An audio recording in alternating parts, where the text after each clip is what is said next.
Welcome to it. It is the GCS. I'm It not is alone. It's indeed. MKT. Yeah. It's myself, Lebang. Gareth is in the middle of the garden route today. Lucky him.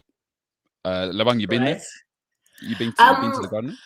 I think I've probably driven along the garden route like when I was a kid, but in my adult life, no, I don't remember it. But I remember it being like pretty, like very beautiful. Yeah. No, it is just that. I came back from the garden route, so Gareth and I went either way over the weekend, Mm, and yeah, it's I'd be very interested to see what it's like for Gareth. Knowing how he likes to be in his own space. He's not yeah. really into the whole nature thing. That's not really his vibe. Um, so yeah, it'll be very interesting to see because people move very different down there as well. So it'll be a super interesting way for. I was actually thinking like chances are he's gonna go there and have some weird like life epiphany and he just changes his mind and he suddenly likes it. It really can do that to you, like nature and stuff. Just changes your mind. Suddenly you want to come back and have kids, you want to get married, want to start a business. It's like a refresher in a way.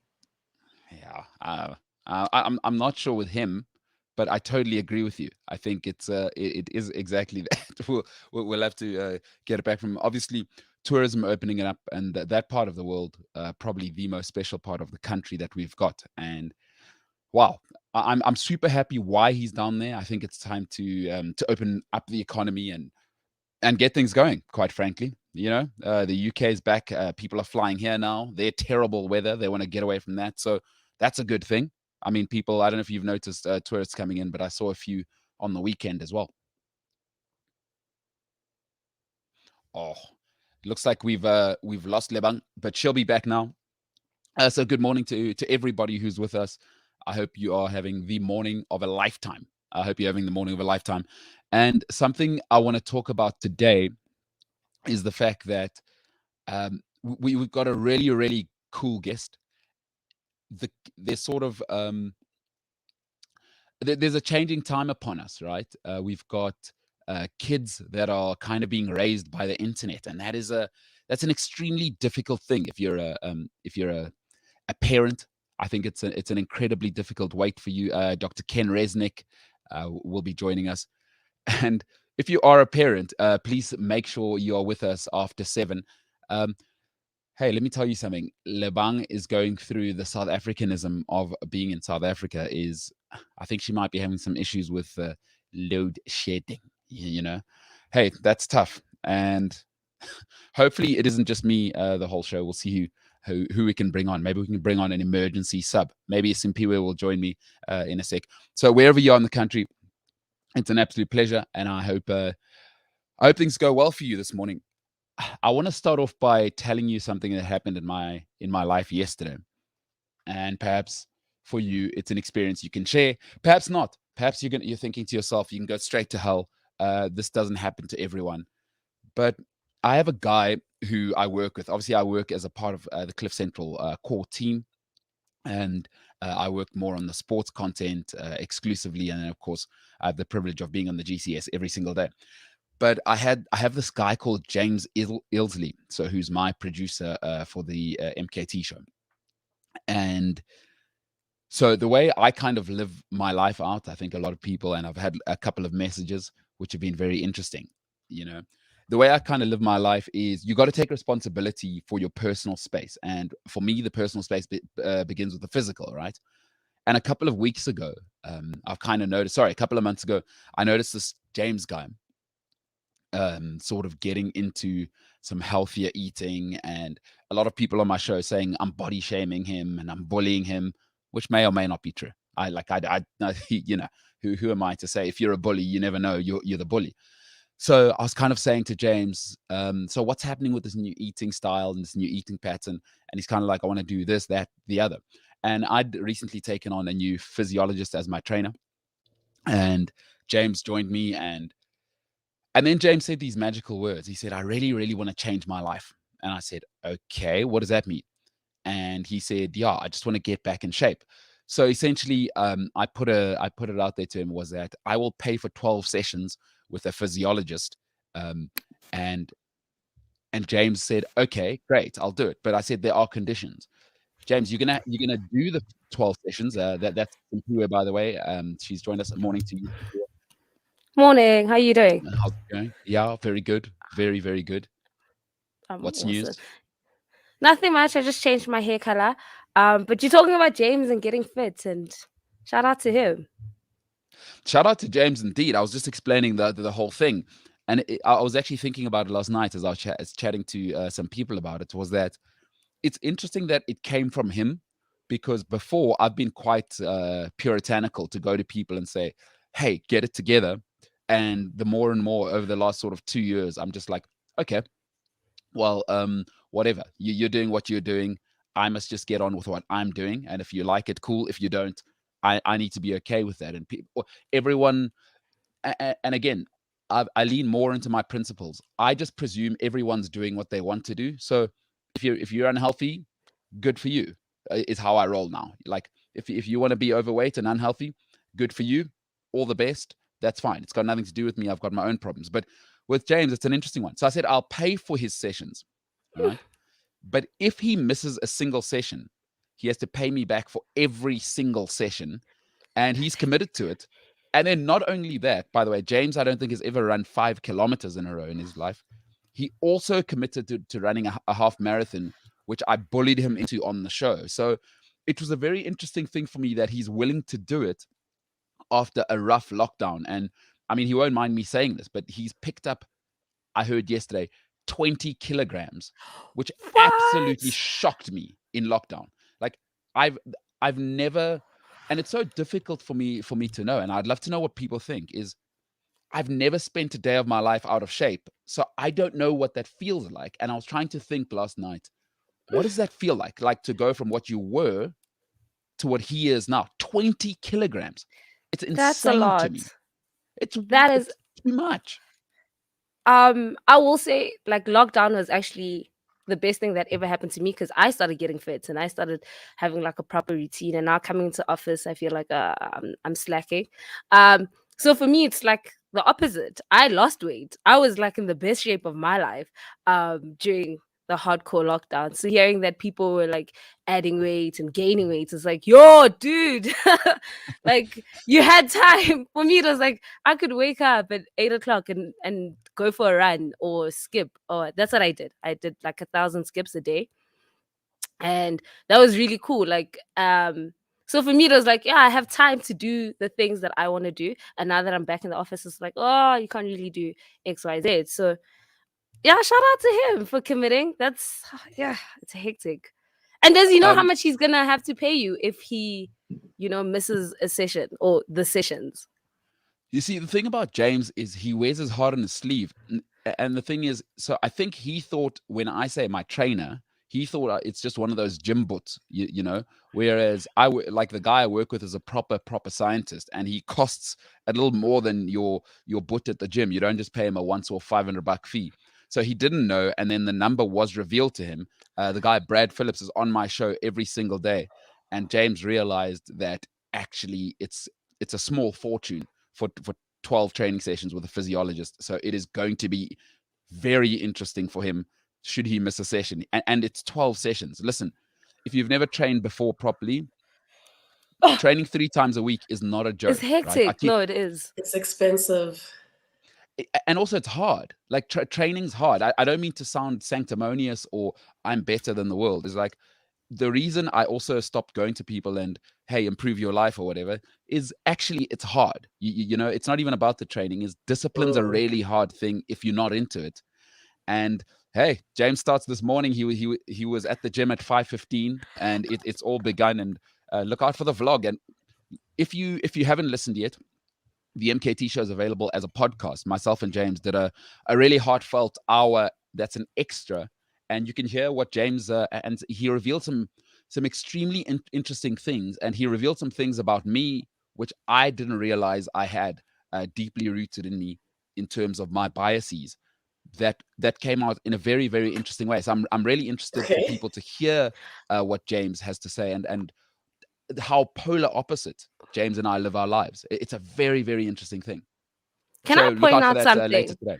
Yeah. I think this is the first time we've seen the really soft side of you. I was telling Lebang this Soft. morning, Mr. Iron Fist Mbulelo is ready. And now it's like hearing you speak about this, it's like, oh, Kanti, you do have a heart somewhere. I don't know where, but like it's Yeah. there. And you can actually do like random acts of kindness. You can actually, you know, do something nice for the next person. And Hectic. shout out to And you're, you, Mbulelo. I'm very like, wow, I'm shooketh to the core. But I wow, feel because like you actually Mbulelo has hurt invested. you. No, he said a lot of things that I'm just like, who hurt you? Like, I feel like someone has hurt Mbulelo. And now hearing this, it's like, oh, wow, you can actually do a really good deed for somebody and be invested, you know, Mm. in something that is not you. Like, Him-centered. Now I feel you. But you guys are making progress. This is great. This is nice. I'm doing a Dr. Hanan, Dr. Hanana. Mbulelo, tell me how you feel. That's sweet, man. It's Yeah. good that you can tell Mbulelo how you really feel. I mean, you know, because how many I people feel like, aren't? nah, I tell him all the time. I think he knows where I Mm-hmm. stand, like with the fact that I think he doesn't have a heart. And I think Mm, he's very hardcore. mm. Um, you know, and like moments like this, I'm like in awe. I'm like, wow, shout out to you. Like, shout out to James for committing, but shout out to you for actually, because I've seen how you've been on James's case about other things, and now that you're committing to his fitness on this level with your money, because we know you and your money is very closely linked. So you committing with your money, shucks, dude. Okay. I'm Yeah. excited to see how James is gonna do, if anything. Like that's gonna be like the real He's interesting gonna part be because hot boy. the What? Summer bodies because already, chief. there's the physical aspects where it's like, oh, James, yeah, ooh, but then there's gonna be like the internal stuff. That's obviously he's gonna be tested and he's gonna be pushed every time he does this. And as you said earlier, below that discipline of having to wake up, all of that jazz. I think it's gonna really be good for him. And whoever James comes out as on the other side of this, yeah, kudos. Yeah, he's a good guy. He's a good guy, and you know, is people people need help. Like we all need help. I don't know if there's these perfect people out there who think that they can do it all themselves. And you know, I come from a home where it's one of our ethos in my family is no man is an island. And when I ignored that, things went horribly awry for me for about a decade until you come back and realize no man is an island and Mm, everybody gets lost. You know, I don't think that's a very preachy thing to say, is especially lockdown. Like lockdown's been hard for so many people, you know, for so many mm. people. And, you know, without community, I think I do think we're all dead, and it's incredibly inspirational actually to see James take it on. And it's not really about the outcome, you know. Everybody Mm, gets kind of caught up, and I don't know what it's like for you guys starting something new, especially like this. I mean, it's all iron. It's one it's one fraction of life that I've mm. managed to get half decent at, is the sort of discipline and physical aspect side. It's like everybody gets caught up in the outcomes, and it was revealed to me how opposite we are to James as well. Is he's very outcome based, whereas I'm only process based. And you know, if you help people change their processes, I think most of the time the outcomes are going to be half decent. So, and if it comes from them, you know, for me, I'm not invested in people. I'll tell you a quick story that'll kind of give you an insight into a big part of why I live my life. My dad was driving me to a football game once, and we lost the game. And he asked me, "So how'd it go? How do you feel about the loss?" And I said, you know. And he pulled the car over to the side. Now my dad's a busy guy. He was like working 24/7, and he said, "No, no, no. If you're not invested, right, I'm not invested. So how do you feel about the loss?" And I understand what he was doing is, Yeah, I for mean, I was sure. like 10 years old, but if I'm not invested, why should he be? Because he's got other stuff to do. And I try and live my life Mm, that way. If you're not invested, my time's precious to me. And so for someone like James, who's a fantastic young guy, who's just gotten a little bit lost is he's invested. Of course I'm in. I don't have time to waste either. So well, let's see how it goes, him. Let's see how. I'm really glad you mentioned that story about your dad, and I'm glad you mentioned the whole idea of no man is an island, all of that jazz, because we're chatting to Dr. Ken Resnick a bit later, and he's like, he knows everything about raising kids. He knows everything about the responsibility that adults need to take when it comes to raising kids. So he's going to come in a bit later. And I actually would be interested to see, if you'd be willing to open up to him, Mbulelo, about some of the things that you experienced as a young man growing up. Yeah. And really how those 10 years that, got taken away from you, in essence, how you got there. Because he's on top of it. I've been reading his book, Parenting Decoded, and I'm sitting here taking notes every 2 minutes. Like, you're right. A lot of the stuff that he says is it's scary, but it's facts, because we're just living in a time where we're cushioning up our kids so much. And I don't think you were necessarily cushioned up, Mbulelo. That's why you are the way you are. You're a strong young man, iron fist team. So when Dr. Ken comes on, please do chat to him. It's a free freaking session for us, bro. Let's get real with him. Yeah, but Lebang, and that's something also I kind of realized before Dr. Resnick joins us. It would be interesting because I recently found out that you've got your own indoor soccer team with a goalkeeper. I didn't realize that you had 5 kids, and I was completely stunned by that. You say this all the time. Listener. No. I was completely, as Simphiwe and her generation are saying, shooketh right to the core. Her generation. Wow. So I've got 4 kids here. Catherine, do you remember we had Catherine on the show? I think it was 3 weeks back. Yeah, she's one of Gareth's mates. She's coming back today as well. So she's got 5. I've got 4. So we'll have 9 kids in the background. That's a whole soccer team. That's a whole team. It definitely is.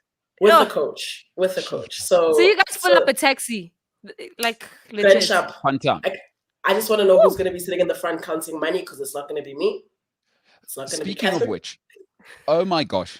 Okay, counting money. I don't know if you guys have come across this. And on the weekend, I met an incredible guy, and as I was working in Tsitsikamma, I met this absolutely incredible human called Ian.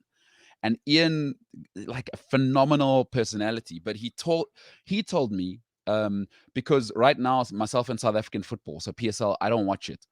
We just on a sabbatical. We haven't divorced. We're just taking some time off to let each other grow. But he told me about a lady who owns a club called Royal AM. Her name is, I understand, Sean Mkhize. I don't know if you've heard about this lady. Mam Mkhize. Of course, Mam Mkhize. So wow. Now, our mother, you don't know all of our She has a reality show. Mam Mkhize. Wow. The most bowling woman in South Africa. Incredible. Okay, so you've heard of her, but go ahead. No, carry on. No, because mine is left. Mine is definitely a real thing. Yes, even her family is on another level. That she actually gifted to her son. Okay, well, because I want to tell you the I story. think. Yeah, let me tell you the story, and you guys can let me know how you feel. So, because in my mind, I always think systems, and so I'm like Premier League, NFL. It's professional. That's what it looks like. Formula One, and I understand that she came on the field after her players won with cold hard cash, and was just distributing it on TV, and that offends every part of me, But then I thought, no, wait. This is not Europe. This is what we do as South Africans. We don't roll like that. And I was stunned. But then Ian went on to tell me something which literally blew my mind.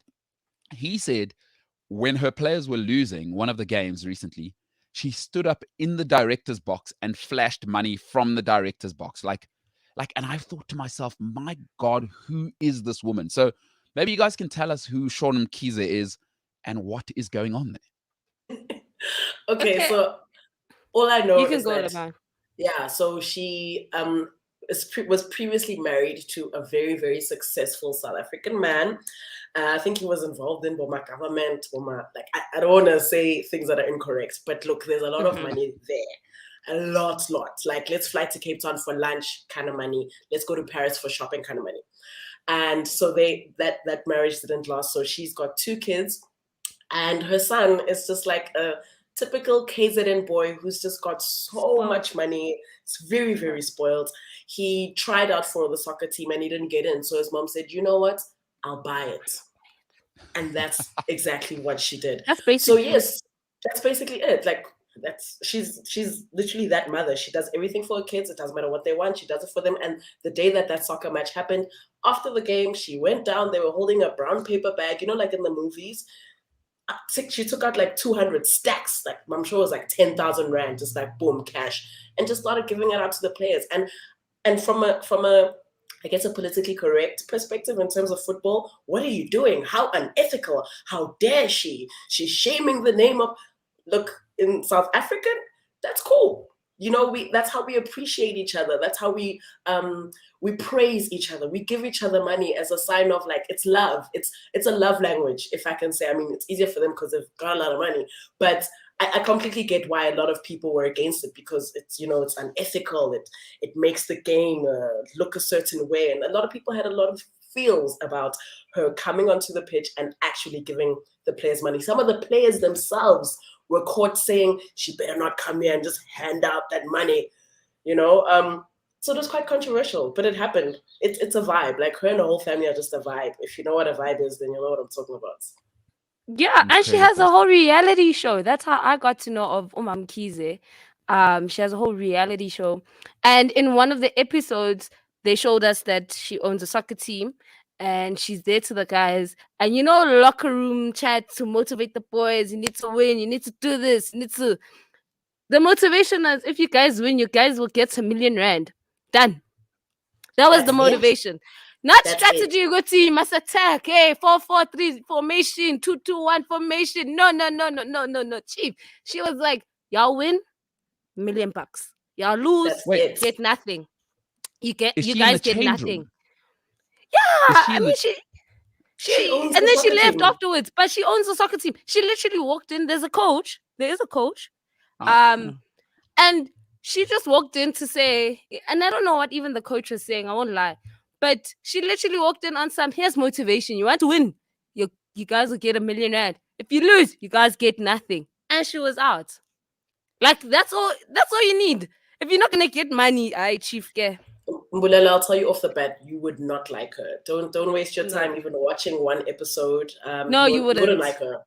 She's very like verbose and flamboyant, and honestly, she's just living her best life.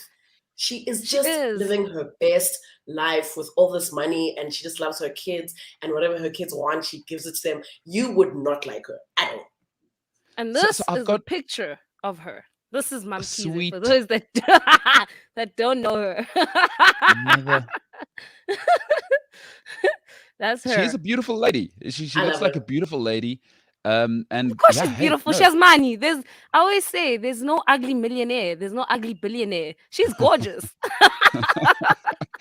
Look, I feel you. And you know what you've just told me offends me on so many levels, but particularly as a sportsman. And look, I played pro football. The one place where you don't want ownership is the locker room, right? Because the only place sportsmen feel safe is the locker room, because the pressure.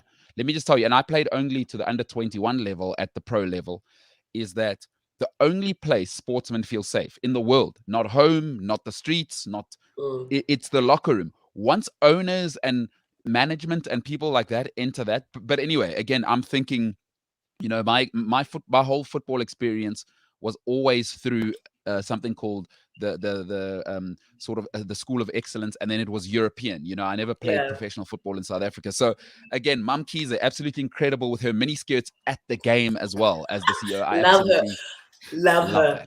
So Dogoza has a comment. I don't know if you can pull it up there, Mbulelo. He says, no, it's not cool. In the South African context too, we'd like to view the PSL as a professional institution, and that behavior was just appalling. So do you see what I mean? There were like different views and different feelings about this whole thing that happened. On the ground level, I'm like, this is cool. As a viewer, I think it's fine. But as somebody who's really, I guess, invested in football and the PSL as a concept, it's appalling. Well, I think looking at her background, right? Because I've watched a few episodes as well. She's quite rural, Because when the show first started, yeah, see, Black Twitter had her on her style. They're like, what is she wearing? Like, this lady has all this money and she don't know if she's coming or going. And if you look at her now, her style has changed. And I'm telling you, she looks like an A-lister. She can give Bonang a run for her money when it comes to her wardrobe now. And a lot about how she moves and does things has changed based off how people have like really given it to her. The Black Twitter, like Black Twitter attacked her to be like, yeah, sure, you have money, but you're not doing it properly. And another thing is that I don't know. So she has a son. Eh? If I could be wrong with the facts, but she has a son, and the son has a girl, and he just recently got the girl pregnant. Did home girl not walk around like with like she's pregnant, she's walking, and she's pulling a whole Lamborghini, guys, like another. That was her. That was her. That's like, I'm like, that was guys, her push, wow. her push present, right? Yes, I think it was a whole Lamborghini, and she's pushing it. Like, guys, I'm like, I'm Angiko Rats. Congratulations for having my baby. Congrats. You know what? You deserve a Lamborghini. I mean, and also the other businesses that she's in. I think she also does like construction a bit and whatnot. It's like you understand that she's very like. I don't know, like she does business, Black people business. Bazalwane, like answer. I don't know what you mean. object. Go ahead. I object. I don't know what that means. Yeah. No, go ahead, Simphiwe. What's okay, Black people? What's Black people? No, business? it's like, let me put it like this. In the suit and tie world, let's rather go like that. There's formalities, there's contracts, there's you sign X, so then you do Y. With like Black people, it's more of a Lebang, I know you. I know your skills. I have 10K. How much do you charge? Okay, Objection. You can do the job. Sharp. Objection, and then Your Honor. And then why that's not Black people business? Simply, where did we get that? Who taught us that? Who taught us how to move like that when it comes to business? I'm just saying. I'm just saying that's how she would move, and it's like, okay, like this is not. I won't say not because it's not necessarily unethical, but I don't say it's unethical. But homegirl has a way of moving where you just like, Listen, everybody thinks Americans are ridiculous, like because we only live our lives through the lens mostly, and it's the it's the wave we're on is through the lens of reality television, right? That is how most of the world is perceiving themselves. It's why people buy stuff. It's why people feel terrible about themselves. Is they're looking at screens. Is if I don't look like that, regardless of whether you're a good person or not, largely what I pick up is I'm not enough. If I don't have Kim Kardashian's bag or whoever, like I don't know who's hot on the streets right now, is people view themselves as too little. It's interesting how somebody who's rural in Africa has adopted a personality that it obviously wasn't her purely because of the internet. It's such an interesting way, and human beings have never ever lived like this before. Is you must remember most people have only ever known their village in the history of mankind. So for large parts of the world until probably the late 19th century, you only knew the village next to you. You couldn't go, like, to travel a village over on a horse was so dangerous. It was so dangerous that we live in these incredible times where being a global citizen has just taken on a new meaning. And she was so interesting to me because of this. It's like, wow, this is incredible behavior. I would expect this from somebody down south in America, but for sure, all it shows me is people are people, right? Yeah. People are people, and I absolutely love it. Lebang, before we get to the headlines, you wanted to get to something which I think is very, very interesting regarding sort of friendships and solving things amongst family. And I wanted to know what you wanted to speak about there, because it does seem quite saucy. Yeah, no, saucy is the word. So I had a breakthrough this weekend where I actually sat down with my siblings and we kind of resolved a lot of things that have just been going unsaid for years. So I guess we grew up in a kind of household where we don't often sit down and really discuss what's bothering us or really unpack how you hurt me or whatever it is that you said made me feel a certain way. It kind of happens. We brush it under the rug and we keep it moving. And this is not only in my household per se. Like the typical Black South African family treats things in this manner, where it's, if we're going through something, it happens and you keep it moving. So I guess I'm trying to unlearn that, because I don't want my kids to grow up with that thing of, if one of your siblings does something or even one of your parents does something, you kind of just keep it moving. Let's sit down, let's chat, let's solve it. So, how many siblings do you have? How many siblings in your family? I've got 2 siblings. It's me and my 2 brothers. So we actually so you're the only sat girl, down. and who's the youngest? My younger brother. Okay, so you've got a younger brother, so you're the middle child. Yes, I've got a younger brother and an older brother. So okay, cool. We were able to just sit and just talk and just say, look, I don't like how this happened because blah, blah, blah. I don't like what you did to me here because blah, blah, blah. We kind of sat and focused on solutions. And after that, we just hugged it out. And it's almost as if none of it mattered, because we spend so much time harboring like how a person makes you feel. And yeah, I feel like this because blah, blah, blah. We don't sit and fix. We don't sit and mend, you know? So I did that for the first time in my big adult age. And I've got good hopes, you know, I've really got good hopes for what happens after this, how we treat each other after this, and if something else does happen, how we deal with it now. Do we solve it? Do we sit down as a family and not really have family meetings per se, but also just not ignore it? Like, let's just not ignore it. I think for the first time in a long time, we caught my mother in 4K, like basically like manipulating the crap out of all of us. And shame, not because she's a manipulative person, she's just like a mother. She's trying to keep everyone happy. So she'll say one thing and then I must feel a certain way about my brother. Then my brother, now we're in a WhatsApp group and we can all see what's happening. We're like, but mom, it doesn't happen like that. So the 3 of us decided, you know what? So, you guys ganged up on the mom. We didn't gang up, Simphiwe. We confronted. We're just like you guys were all like, we're not happy, and then all 3 of you guys were saying, we just said, look, we're adults now, we're not kids anymore. I'm 31, my brother's 38, my younger brother's 26. You can't, you know, mother us like we're kids now. There's a way that you must move. Look at us as adults as well.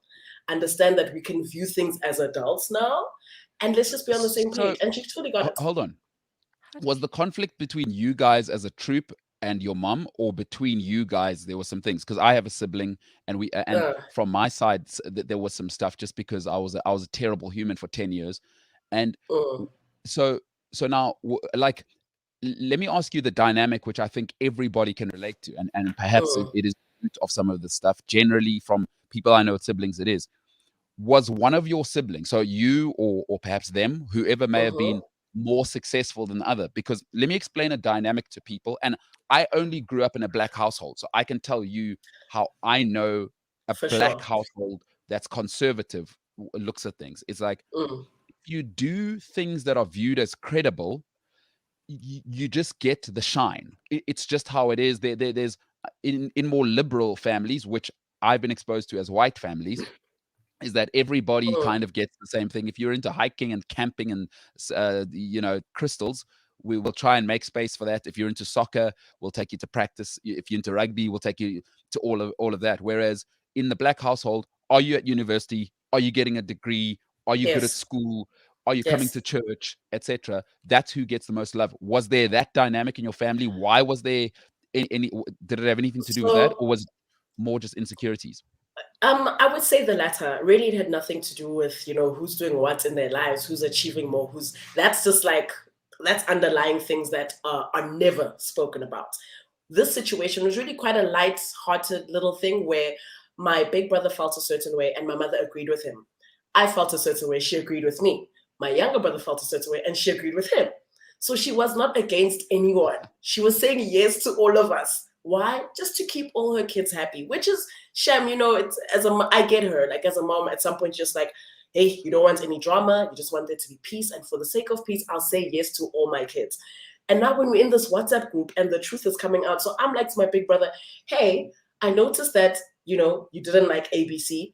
I feel like ABC. And he's like, no. Me and your mom feel that. I'm like, whoa, you and my mom, that's my mom too. And she told me that, you know, and it just became this big realization that mom just says things to make us all happy. And she even said it herself, like, she'd rather not disagree with any of us in hopes to just keep peace. And I said to her, look, thank you for trying that, but it's just not going to work anymore because now we are grown. We are adults now. We can dissect things really into like the smallest pieces. So just be honest with us. Just tell us the truth. How did your mom take that? That's tough. Not very well. Not Of very course well. I'm not not. Because surprised. I'm you not know, surprised. this has been, it's been her bread and butter for years. This is how she has raised us all, just to keep for the sake of peace. Just say yes to all my kids. None of them must feel like they're wrong. I mean, obviously there's extreme cases where that differs, but for anything, she would much rather come across as like the, you know, the peacemaker. And now she was confronted with this method because we didn't really appreciate that she wasn't able to be honest with us. We can understand and respect that she, you know, wasn't able to do that. But now it's like, okay, cool, mom, how do we move past this? You're not a bad mother, but, you know, tell us the truth. Girl, we're not going to hate you for being harsh with us, or we're not going to dislike you for maybe saying something we don't like. And I guess she had a lot of like internal soul searching to do, which led to the three of us then sitting and unpacking. So I'm just excited to see if there's going to be any real change after this. Will we, as three grown adults, be able to have conflict and then just resolve it immediately? Or are we going to hop on about it for months and months and not talk and blah, blah, blah, and blah, blah, blah? It's a lot. It's a lot. But I'm interested to see if there'll be any difference. So, Simphiwe, I'd love to hear your dynamic, right? But I want to tell you something that's really interesting that's going on in my life as well, in and around families, and I think it's standard, right? So I'm 35. I'm kind of transitioning from young to old, and I'm doing it very badly. Well, But according to our government, you're still a You're youth. still Chief. youth. You're still young. You're still a young lad. and I'll be the NC Youth League until I'm like Figile Mbalul. Just keep my card till I'm 50 or whatever. But what's always interesting, I've always heard my mentor saying, in life you have to manage up as well. You know, we always think management is just about managing down, but wherever you are in life, is you have to manage the people above you, and you have to manage your colleagues. You know, people always think about management as a sort of top down thing, and I've recently learned that in family, because after a while I just decided, you know what, I need to be a grown up and take some control in my family situation. Is that, you know, when our parents transition from provider to being provided for, those dynamics are very difficult for them to deal with as well. It's very difficult to Mm. go. And so there's a philosophical theory called the Thucydides Trap, right? And in this theory, they say there is always tension when the incumbent power becomes transcended. So there's always a moment of friction when the incumbent power gets transcended by the new power. So as you ascend, your mom, your dad, having enough money, having your own home, little things like paying at a restaurant, you know, power positions, making the family decisions, you know, where we go, who's paying for the family holiday now? You Mm. know, who's paying for mom's extras, dad's extras? And in those moments, I've realized I have to manage my mom as well as she transitions from provider to being provided for, because in her words, also there's idle hands that do the devil's work. And when people get bored, they still view us as kids, and you forget that. But just because you can pay taxes now, For it doesn't sure, mean for you're not a sure. child anymore. And you need to tell them that, because you just presume, you know, I don't know how it is, and I'd love to know what you guys think. Is you see yourself as, I'm growing up, everybody can see that, but no, sorry, in order to be understood, actually you have to do an annoying thing. It's called explaining yourself. You have to explain to your mom that, hey, you wait at the gate now. You no longer just come in at the gate by yourself. You wait at the gate, I'll let you in. But you have to actively do that. And that's hard for the Mm. child and the parent, in my experience. So that's a very interesting, and I'm sure not, I'm sure every person listening can identify with what you're saying there, Leba. Yeah, Yeah. yeah, no, it's interesting. We don't really think about how this change is affecting our parents. Maybe that's something we should consider doing a bit more often. Simpure, you got siblings? You got it all going on there? I have an older sister. And I grew up with my gran. So this is very interesting because um my gran is I don't know about other black folks, but my gran is the type, if we have a sit down, oh granny, we don't like this, you're getting old. And it's like small things, even to say, you can't walk to the shops anymore. Like, you're too old to do that. We need to get you an Uber, or I will get the things for you. Like, it's small things like that. my grand will be in the house. Yo, nang Simphiwe, akasafuni ngihambe. Ah. And then you're like, no, grand, like, no, can I get you an Uber? No, she doesn't want me to just even see my friend. Like, she's very, like, and you're like, no, but this is why we're doing it. And she just, even when you confront her and other things that, hey, why did you spend money on this? Let's spend money on this month. She'll be like, oh no, but my money, and she doesn't say it directly, like in that moment. She'll be like, no, I understand. Okay. 3 weeks later, oh no, they don't want me to spend my money the way I want to spend it. Oh, they don't want me to do the things. And it's like, ma'am, like, why are you being so shady? Like, no. And that's what I'm currently in, to be like, you can't do certain things because of your age now. I'm not stopping you from living your best life, but this is out of safety. Like, please don't walk to the shops. I'll order the Uber. I will get, like, oh, you want sweets? I will buy them. Don't go to the neighbors and whatnot. I will get them. And then it's also that thing of like, she doesn't know how much I earn. I did that on Thank purpose God. because I saw that from my sister when she knew how much she earned, and it was like, that's a problem. And also understanding that, so it's like looking at how she treats my sister, and it's like, okay, this is what I'm going to have to deal with. So I'm going to, protect myself and not let her know how much I earn. But then it's also things of like, she'll be like, oh, but you can do XYZ. Can't you pay for this? Can't you pay for that? It's like, no, I can't. I've budgeted everything. Like, my life is a budget. So if you want me to do XYZ, please tell me 3 weeks in advance. And she's not with us. She's like, no, but I'm so used to just, you must give me money. You must do. I was like, no, ma'am, we don't do that. And that's the friction that I'm having with my grand, to say the no. When she hears the no, she's like, oh, you don't love me. I don't know if you guys have seen that video, that TikTok where the ladies are like, oh, my man just told me he wants a divorce. And he's like, no, I just said no. and, and that's what I'm going through now. So Tracy says your own parent is one thing. Your mother-in-law is a completely different conversation. And again, these types of things really appeal to what's at the core for me, because in my personal life, I just love managing things and making things very clear to people. But I'm realizing more and more, hey, we are all different. And Tracy's made an incredible point here, is that people get married, or not necessarily, people partner up, and it's something that I think we'll talk about probably in the future. But when you get married, is you're also marrying another whole family. Like, I always hear people saying, I'm marrying my wife or my husband. No. Let me just have a talk with you at the door here, ma'am, or sir. Plus 5. And 20 and 30, because it's the uncles, the cousins, huh? It's the long lost siblings. It's the whole village. Nobody ever tells you the whole story. Like, I don't care how honest people think they are, is nobody ever tells you about their full dynamic.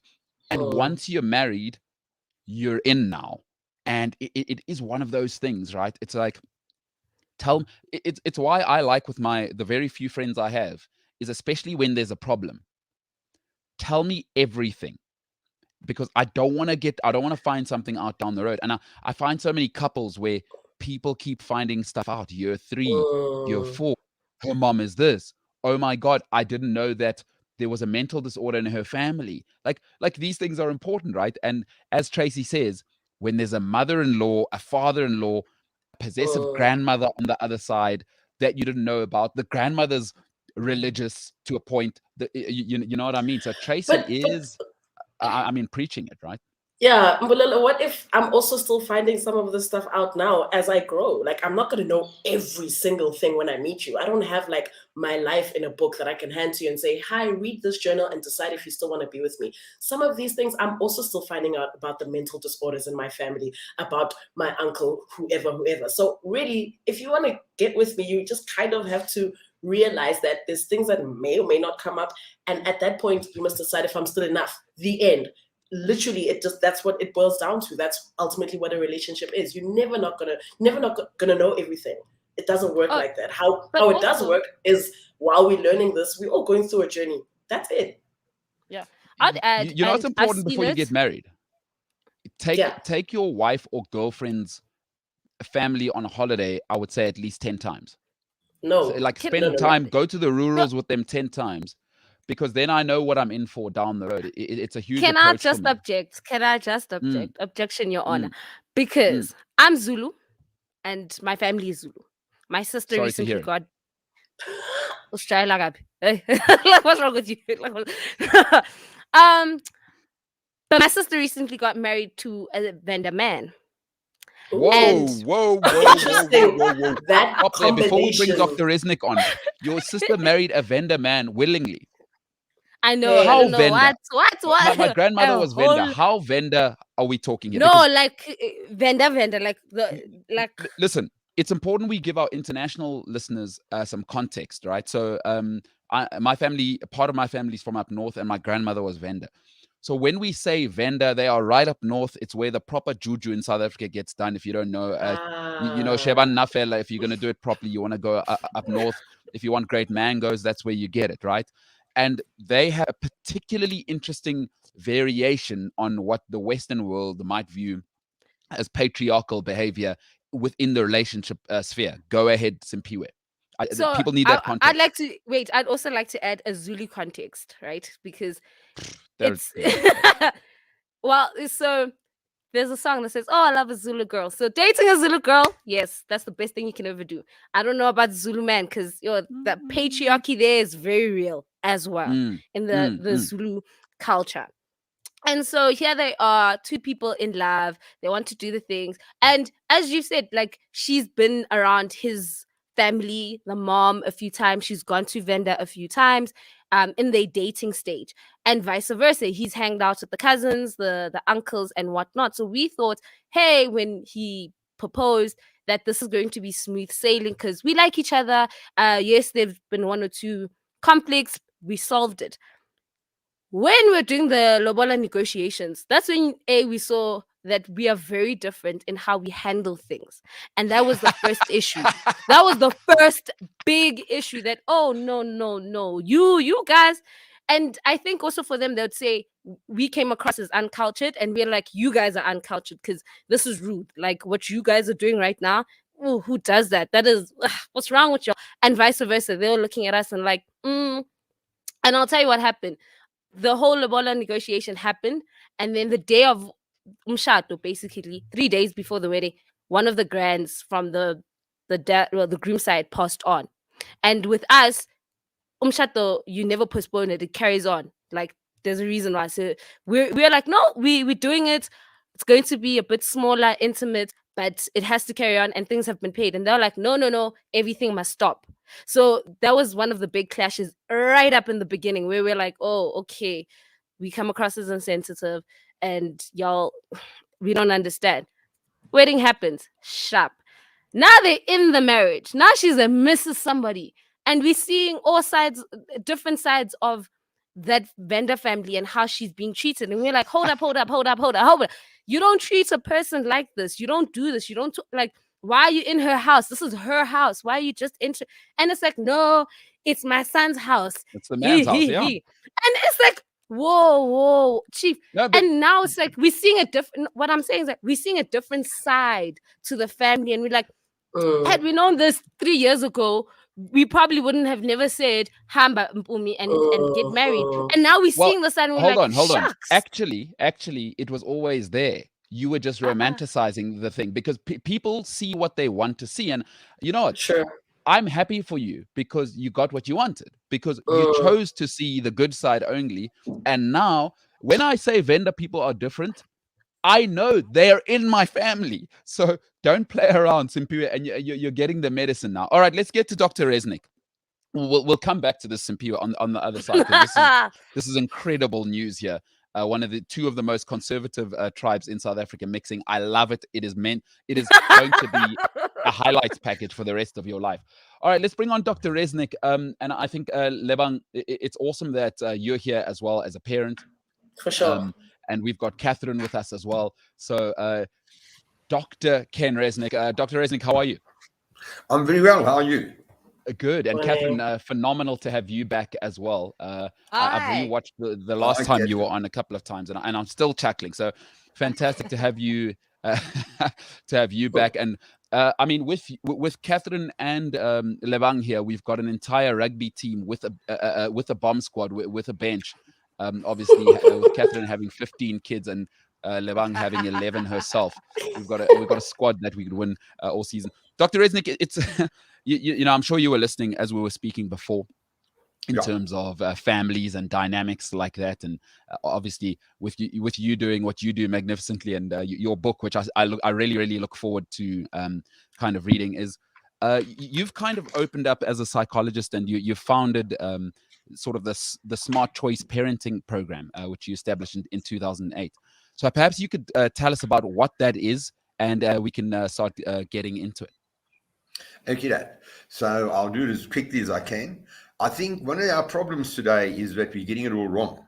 You know, you're pussyfooting around kids. So I'd always been interested in parenting, and sort of being a psychologist, I came a long way around. It had always puzzled me that what we were doing was taking out the kids, assessing the kids, and leaving the parents out to dry.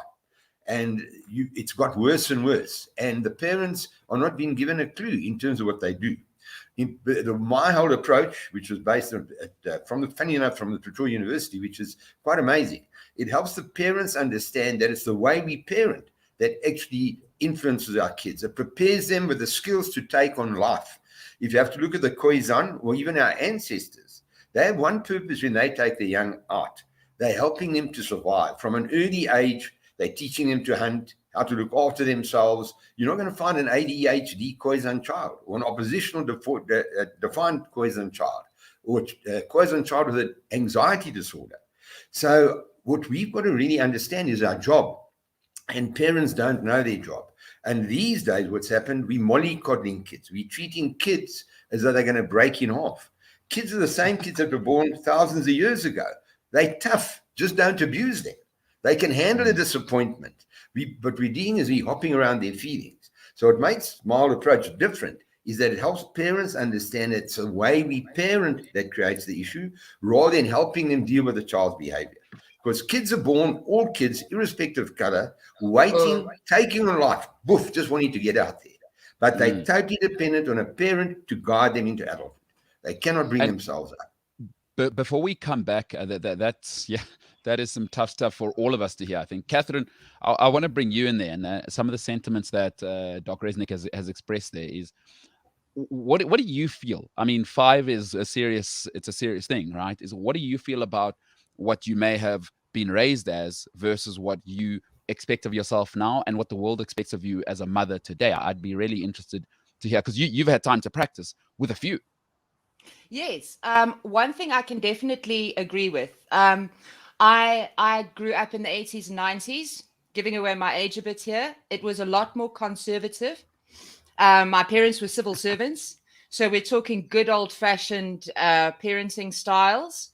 I have a different view on parenting now. For example, corporal punishment versus non-corporal punishment. A lot of views have changed over time. So I do agree that parenting has changed, and I do agree that in many ways modern parenting has become a little bit of a religion, in the way that people obsess about parenting styles and how you're parenting and what you're doing. To the extent where you can't give your kid a lollipop in public, unless it's like a Woolies fruit juice based lollipop, and that sort of thing. And people are a lot more nervous about things like letting their 10-year-old walk up to the shop on their own to go and buy something, which is the kind of freedom that I believe Dr. Resnick is talking about when it comes to the fact that kids are a lot tougher and need to be given the opportunity to explore that. So I do completely agree with that. I am a little skeptical about the assertion that you don't get Khoisan ADHD children or something like that, mainly because obviously they also don't have pediatric psychiatry and all of those things going on. I do feel there are definitely cases. I worry a little bit that you've got the two ends of the spectrum where you've got people who are over medicating and they're hoping that the medical fraternity will take over parts of parenting that they're too lazy or unable to handle. Yes. Or they mollycoddle their kids, like Dr. Resnick is saying, and what they end up with is basically spoiled brats. And then they hope that that can somehow be fixed with medication. But I do believe you get the other end of the spectrum where you get kids with real problems, real concentration issues. And if a bit of medication can help them concentrate for long enough in the mornings in class to master arithmetic and basic maths and just get them through that initial phase, just so that they can get the ball rolling, it does make a massive difference to their self-confidence. So yeah, that's all I want to say there. I was going to say all, and then I just went on a whole rant. Sorry. No, you've let us know. And Lebang, I'll let you come in, I think, on something you are particularly interested in, sort of the different parenting styles. And you can go ahead, shoot at Dr. Resnick. Yeah, so I've actually finished reading Parenting Decoded, Dr. Resnick, and I just want to say, like, being that upfront is very scary because not a lot of mothers are ready to hear this. We're not ready to hear that we're coddling our kids. We're not ready to hear that we're doing too much, because if I don't do it, then who's going to do it? You know, am I just going to let my kid out into the world to go and learn things from the street and figure things out for themselves? It's a very, very scary thought, and it's a scary reality. But when I, read and realized that some of these things are just small things that you need to apply, it actually helps. So I tried it with my kid last night. He kind of had a little bit of a moment because he's going back to school today, blah, blah, blah, blah. Schools are opening.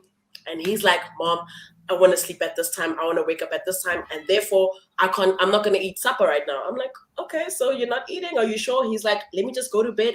He wants to go to school. And I think that's fine because we come from a time where we didn't want to go to school. We've made it past that. And now he's keen because I showed him his reports and he did well. So now he's excited for school, but he's not realizing that if you don't eat, dude, like, how are you going to wake up in the morning? Anyway, I let him. He goes. So he's awake now. And now he's like, yeah, no, he's feeling a bit hungry. So before he does his bed and before he washes, can he eat breakfast? I'm like, buddy, it just doesn't work like that.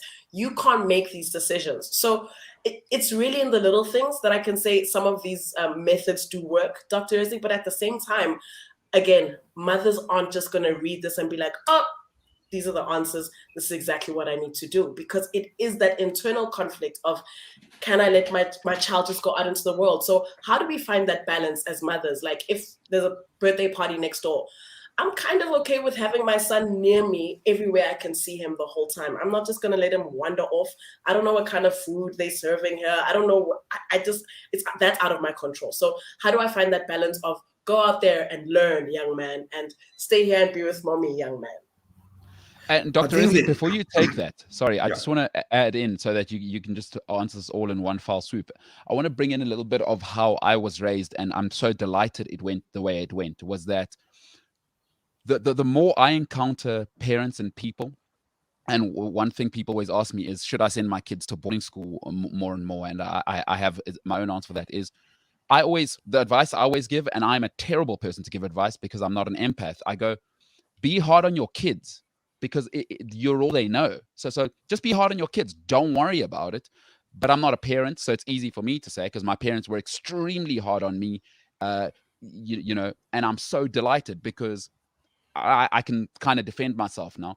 So I'd love to know, as you answer Lebang's question, what you think of being just be hard on your kids or not. So hopefully you can wrap that answer up to what Lebang was asking. Being hard, that's not the word. It's what we have to do. Remember, kids have to take on life. There's lots they can do. So the more we do for them, the more helpless we make them. What we're not doing and what's creeping in a lot of new labels, anxiety disorders, encaprices, sleeping in parents' bed. Nobody's helping parents understand that. What we do have to understand that everything a child does is a choice. Not having manners is a choice. Like, for instance, there's an impulsivity disorder. Every child is born impulsive. How do we stop that? Kids don't go and say, Mom, please may I use your cell phone? They grab the cell phone. They just go and say, Mom, I want your cell phone. Mom, I want this. So the impulsivity which they should be growing out of is totally up to the parent. So you've got to stop them and say, whoa, that's my cell phone. What do you say? Please, Mom, may I use your phone? It slows them down. It stops them. Then you give them the phone. But if you're just giving them things or they're just taking things, that impulsivity stays there. And you remember, children are only about themselves. Only abuse affects children. Sexual, physical, emotional, verbal. That affects kids. They can handle a little disappointment in the playground and survive. And you must remember, kids have to learn to socialize as well. It's very important. So the trend today is to overprotect our kids, not to let them play. By overprotecting kids, we're making all the decisions for them. When we make all the decisions for the kids, they grow up indecisive. And there's become a big problem. You can see the trend that kids are growing up with a sense of entitlement. They don't know how to keep themselves occupied. You'll have a 3-year-old say they're bored. It was unheard of in our day. How can a child be bored? Sure. Now, those are already danger signs. And if you don't mind me giving you a good example, the moment that most homes I've been to, there are a million toys. But kids play with their toys for 2 minutes. They're supposed to use their imagination. They're supposed to create imaginary games. I've got a friend with a 6-year-old, got a beautiful doll's house. She doesn't know what to do with it. It looks nice. She's got no idea how to fantasize, have imaginary friends. So there are little things that are creeping in that we're not noticing. And a kid growing up without using their imagination, being creative, aren't going to be creative.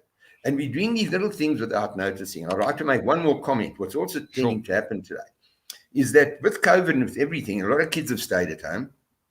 A lot of them are going back to school because they have to rather than they want to.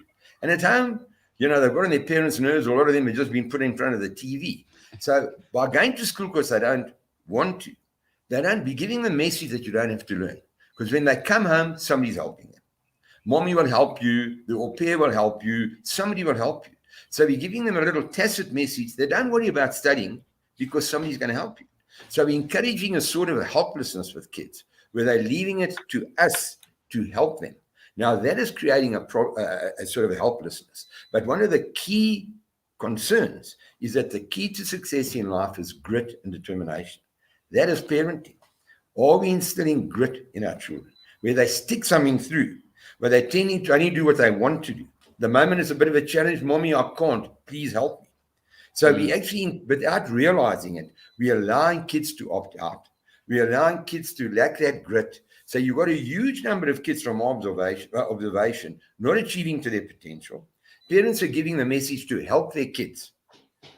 You shouldn't help the kids. The kids have to try first, then you see. For instance, they got reading. They've got to practice their reading.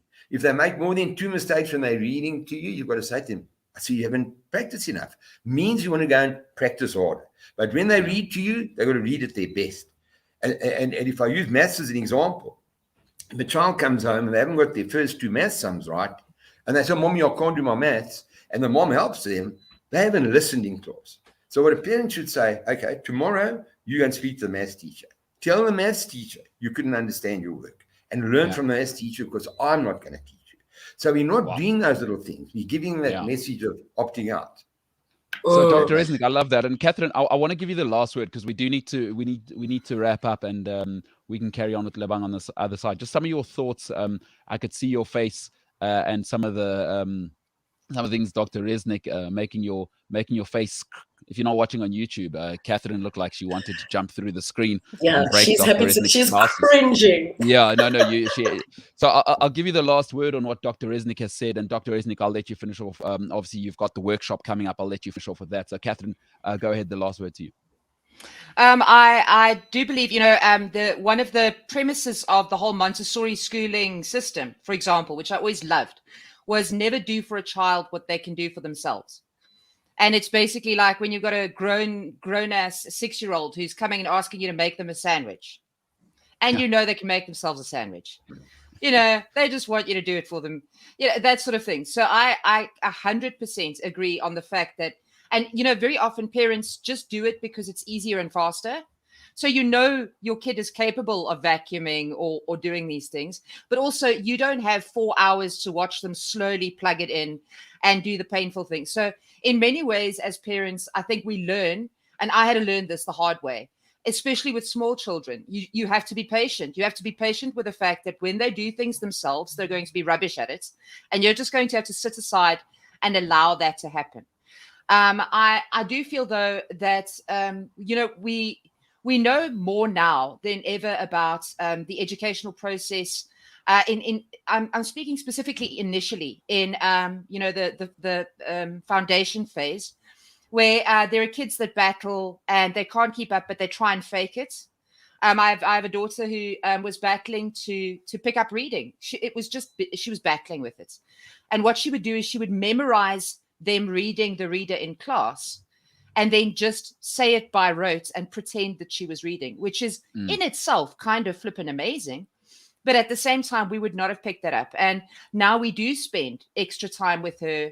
And, and I've realized that that is something that would probably not have been picked up, or there wouldn't have been that kind of knowledge about it in my day at all. Yeah. That my daughter would have just had to hobble along. So I do feel that we should be aware of that.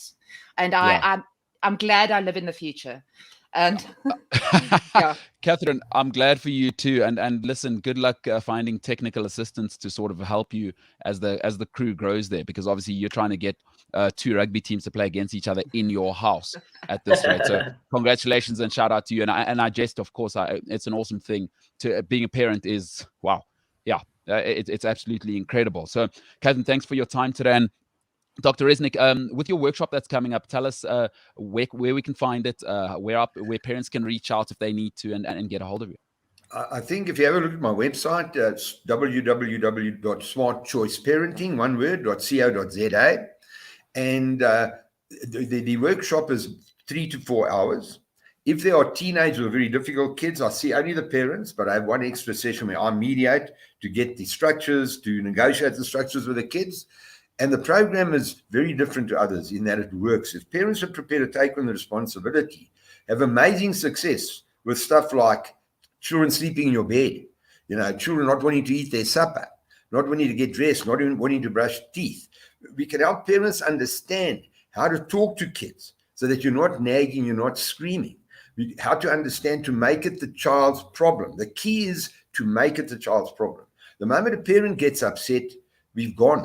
There's no real respect. So we've got to know how to manage a child by staying calm and by making it the child's problem. Like, for instance, I'll give you a good example. I brought up 3 stepdaughters. The rule with TV, if they wanted to delete a program that I'd recorded, they had to ask me. If they didn't, it meant that they were saying to me they don't want to watch TV for a week. So Erika came home one day and I said to her, X, I don't believe you don't want to watch TV. She said, why? I said, well, you deleted the movie. She accepted it. But 3 days later, she came to me and she said to me, Ken, when can I watch TV again? I said, X, I wanted you to watch during all the agreed times. But when you deleted that movie, you said to me, you don't want to watch it for a week. So it's a week. She accepted it. There wasn't another word, and that was it. And so the whole idea is how to talk to kids, negotiate with them, make them understand, because you've got to preempt. Let them understand the consequences. So when they take the consequence, they understand they chose it, you're not punishing them. So you get rid of the word punishment. You get them to own the problem. It works absolutely brilliantly across everything, from not eating their food, not going to school, not brushing their teeth. I've got a very cute thing when they don't want to brush their teeth, etc., etc. So the whole idea is to give parents the tools to stay calm, because the moment we lose it, we're gone. The kids are in charge. That's it. You've got to know how to stay calm. I think that's a great message. The moment we lose it. Dr. Ken Resnick, an absolute honor and a privilege, and I'm sure it's not the last time you'll be with us. So, wow. So some hard truths, and looking forward to reading the book. Should we quickly punt the book? What is it called, and where can I buy it? It's called Parenting Decoding, and at the moment you can get it through my website as well. You'll deliver it by courier. That's right. It. It's 2021. Ken Resnick, thank you so much. Thanks for giving me the opportunity. All the best. All righty. Thank you. Bye. Cheers. Bye. All right, we're going to take a little break, and that's real stuff. Lebang will carry on the other side. I'm sure you've got plenty to say and unpack from that. We're going to go to a little break, and we will be back just after this. We came a long way. We see the light. Time is gone, now we face a new age. Things are changing so quickly lately.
because it's about technology, connecting your business to the rest of the world doesn't mean you need to send rockets to space and use complicated solutions. Want to simplicate things? Well, join Jaco Voigt, who is the CEO of Catalytic, on the Unbundled podcast. With skin in the game and a keen focus on educating and assisting you and your business, Jaco decodes all the aspects of connectivity, security, and cloud solutions. Unbundled is brought to you by Catalytic and is available on cliffcentral.com, Apple Podcasts, Google Podcasts, Spotify, or wherever you get your podcasts.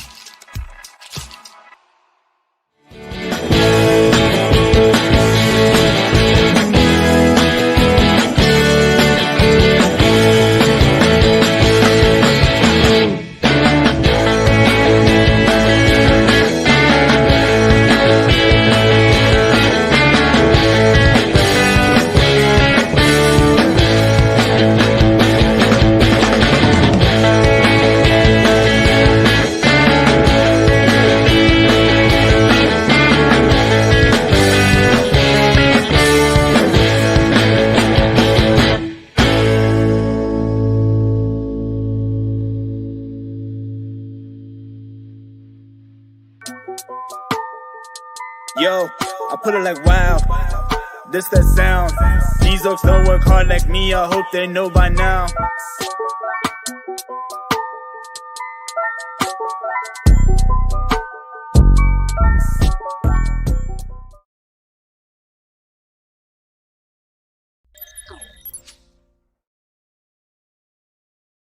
All right, we are back. Lebang, I think you, I could hear you, and I could see you. I could actively see you as a parent, as Dr. Resnick was talking. It's a really interesting thing, and I do just want to talk about that. I remember in about 20 minutes we'll get to This Is Us, so that you guys have a guest today. Maybe want to throw forward to that before we unpack the parenting thing and hear just before we get into headlines as well, because we've completely ignored those today. we don't need headlines. It's okay. People have phones. People don't need to hear headlines from us. Hectic. We'll get. When Gareth comes back, we can get back to headlines. We got enough to talk about. Wow. Okay, so for today on This Is Us, we'll be chatting to Mike Abel, who's literally like one of one of South Africa's most experienced, most famous, really smartest business and marketing communication specialists. So we'll be chatting to him on This Is Us, and I guess the interesting angle is that he's like completely from a background of like advertising and business. So This Is Us is really none of that. So it'll be nice to just see kind of like what those differences are going to be and his opinion on things. And as always, Yatish will be joining me. That'll be at 7:30. And so look, Dr. Ken, he's got a lot of interesting ideas when it comes to parenting. For me, after reading the book, I guess the biggest takeaway was like, all kids are so different, dude. There's no like one way of approaching. There's no like mass method that you can just apply to every single child and say, if we do this with all kids, they'll be fine. Because there's a lot of differences. If kids have different personalities, they want different things, and the list goes on.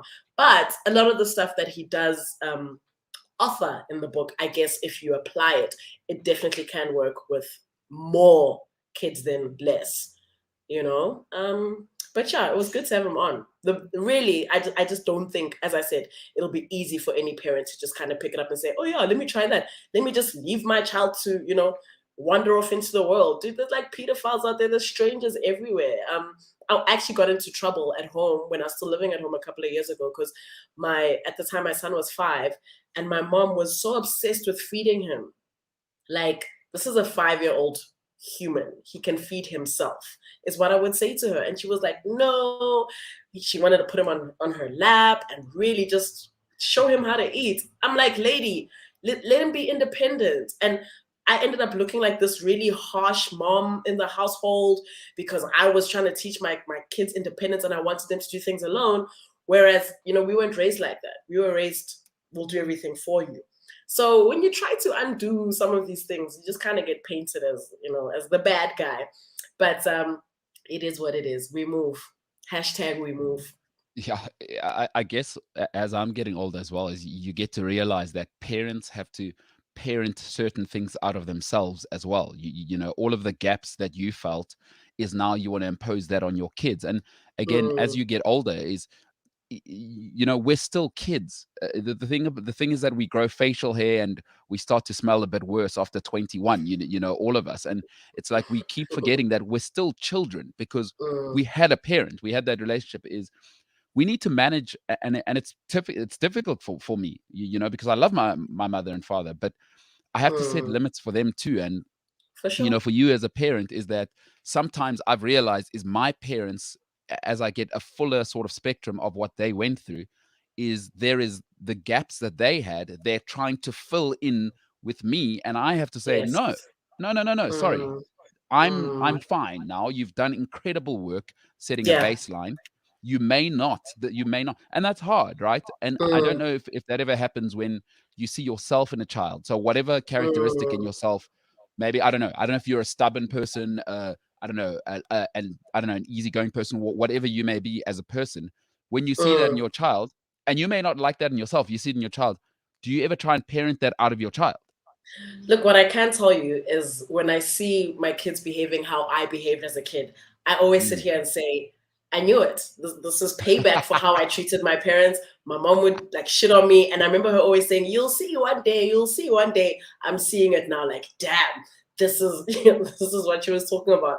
But in terms of like all of that, I don't think you know, I'm imposing anything on them. If my kid is behaving in a certain way that I recognize as something that I did, you know, I kind of write it out. Like let them do them. At the end of it all, we can have a conversation about it. But what I have seen in a lot of other parents is maybe and I specifically remember the story, it just came back to me. There was a family that was living not so far from where I stay, and the dad had this huge obsession with tennis. Like he wanted to be a tennis player in his life, and clearly he didn't for whatever reason. He'd wake his son up every single morning at like 4, and they start practicing tennis. Very like the Williams family vibes. But this kid just didn't want anything to do with tennis, and that frustrated the dad so much. And he would force his kid, like, no, you're doing it wrong. Try it like this. Do it like that. And this kid's like, yo, dad, can I go read a book? And the dad was like, you will not read. So there comes a line where it's just like it's way too much. And you, as a parent, that's where you need to take responsibility of what is it that I'm maybe imposing on this child that I didn't have in my lifetime or I wasn't able to achieve. You can't use your kids as like, you know, a vessel where your dreams come true.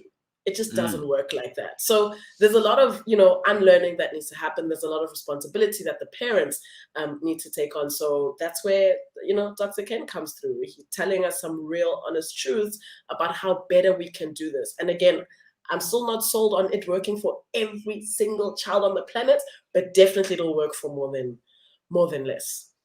And what do you say about this? Is I'm not interested in every child. I'm interested in most kids. Like, could it work For for sure. most kids? Because a society Absolutely. isn't built on everyone. It's built on Mm. most people. Do you think it's applicable for most people from your opinion? Without a doubt, without a doubt, Mm, because at the crux of his teachings is that whoever the adult figure is, whether it's a parent, a step parent, a teacher, you know, a foster parent, whichever adult figure is in this child's life, we have a responsibility as well to impart some greatness onto this child. And if we don't guide these kids, they're gonna not know what to do. They're gonna be led astray. And the bigger thing is just having, I think, consistency and safety. I mean, most kids just really need that. Kids just need consistency and safety, apart from the obvious, like they need food in their stomachs and they need clothes and they need a house, like the basic needs. After the basic needs, all a kid needs is safety and consistency. And so I saw on Twitter the other day that there was a huge conversation about whether you'd rather have a full-time parent or like, sorry, not a full-time parent, an inconsistent parent versus no parent at all. Now, a mm. lot of people are talking about this now because, you know, we're seeing more and more dads really pop in and out of their children's lives. And more mothers are just saying, you know what, don't even be here at all. Rather, don't be present at all versus be inconsistent in my child's life. And that's kind of a decision that I came to as well recently where, you know, my son is faced with that reality because he's now staying with me and his stepdad. but he doesn't see his dad at all. And that's because I made that choice. I said, you know what, this inconsistency, it breaks him. It really, it does nothing for him. So rather, don't be present at all. When my son is of the age where he can make his own decisions, he'll see for himself. If he hates me for it, it won't last forever. When he realizes that, you know what, my mom actually helped me from years and years of inconsistency, of just this in and outness. Can you imagine what a child feels like when they're not, they're not chosen, or they feel like they are being rejected just by being born? I mean, that's so messed up. And it's not an easy place to get to, but more and more women are saying, you know what, just leave us alone, bro. Don't even try anymore, because you'd rather deal with not having to deal with you than this every time I feel like it'll come in and out of my child's life.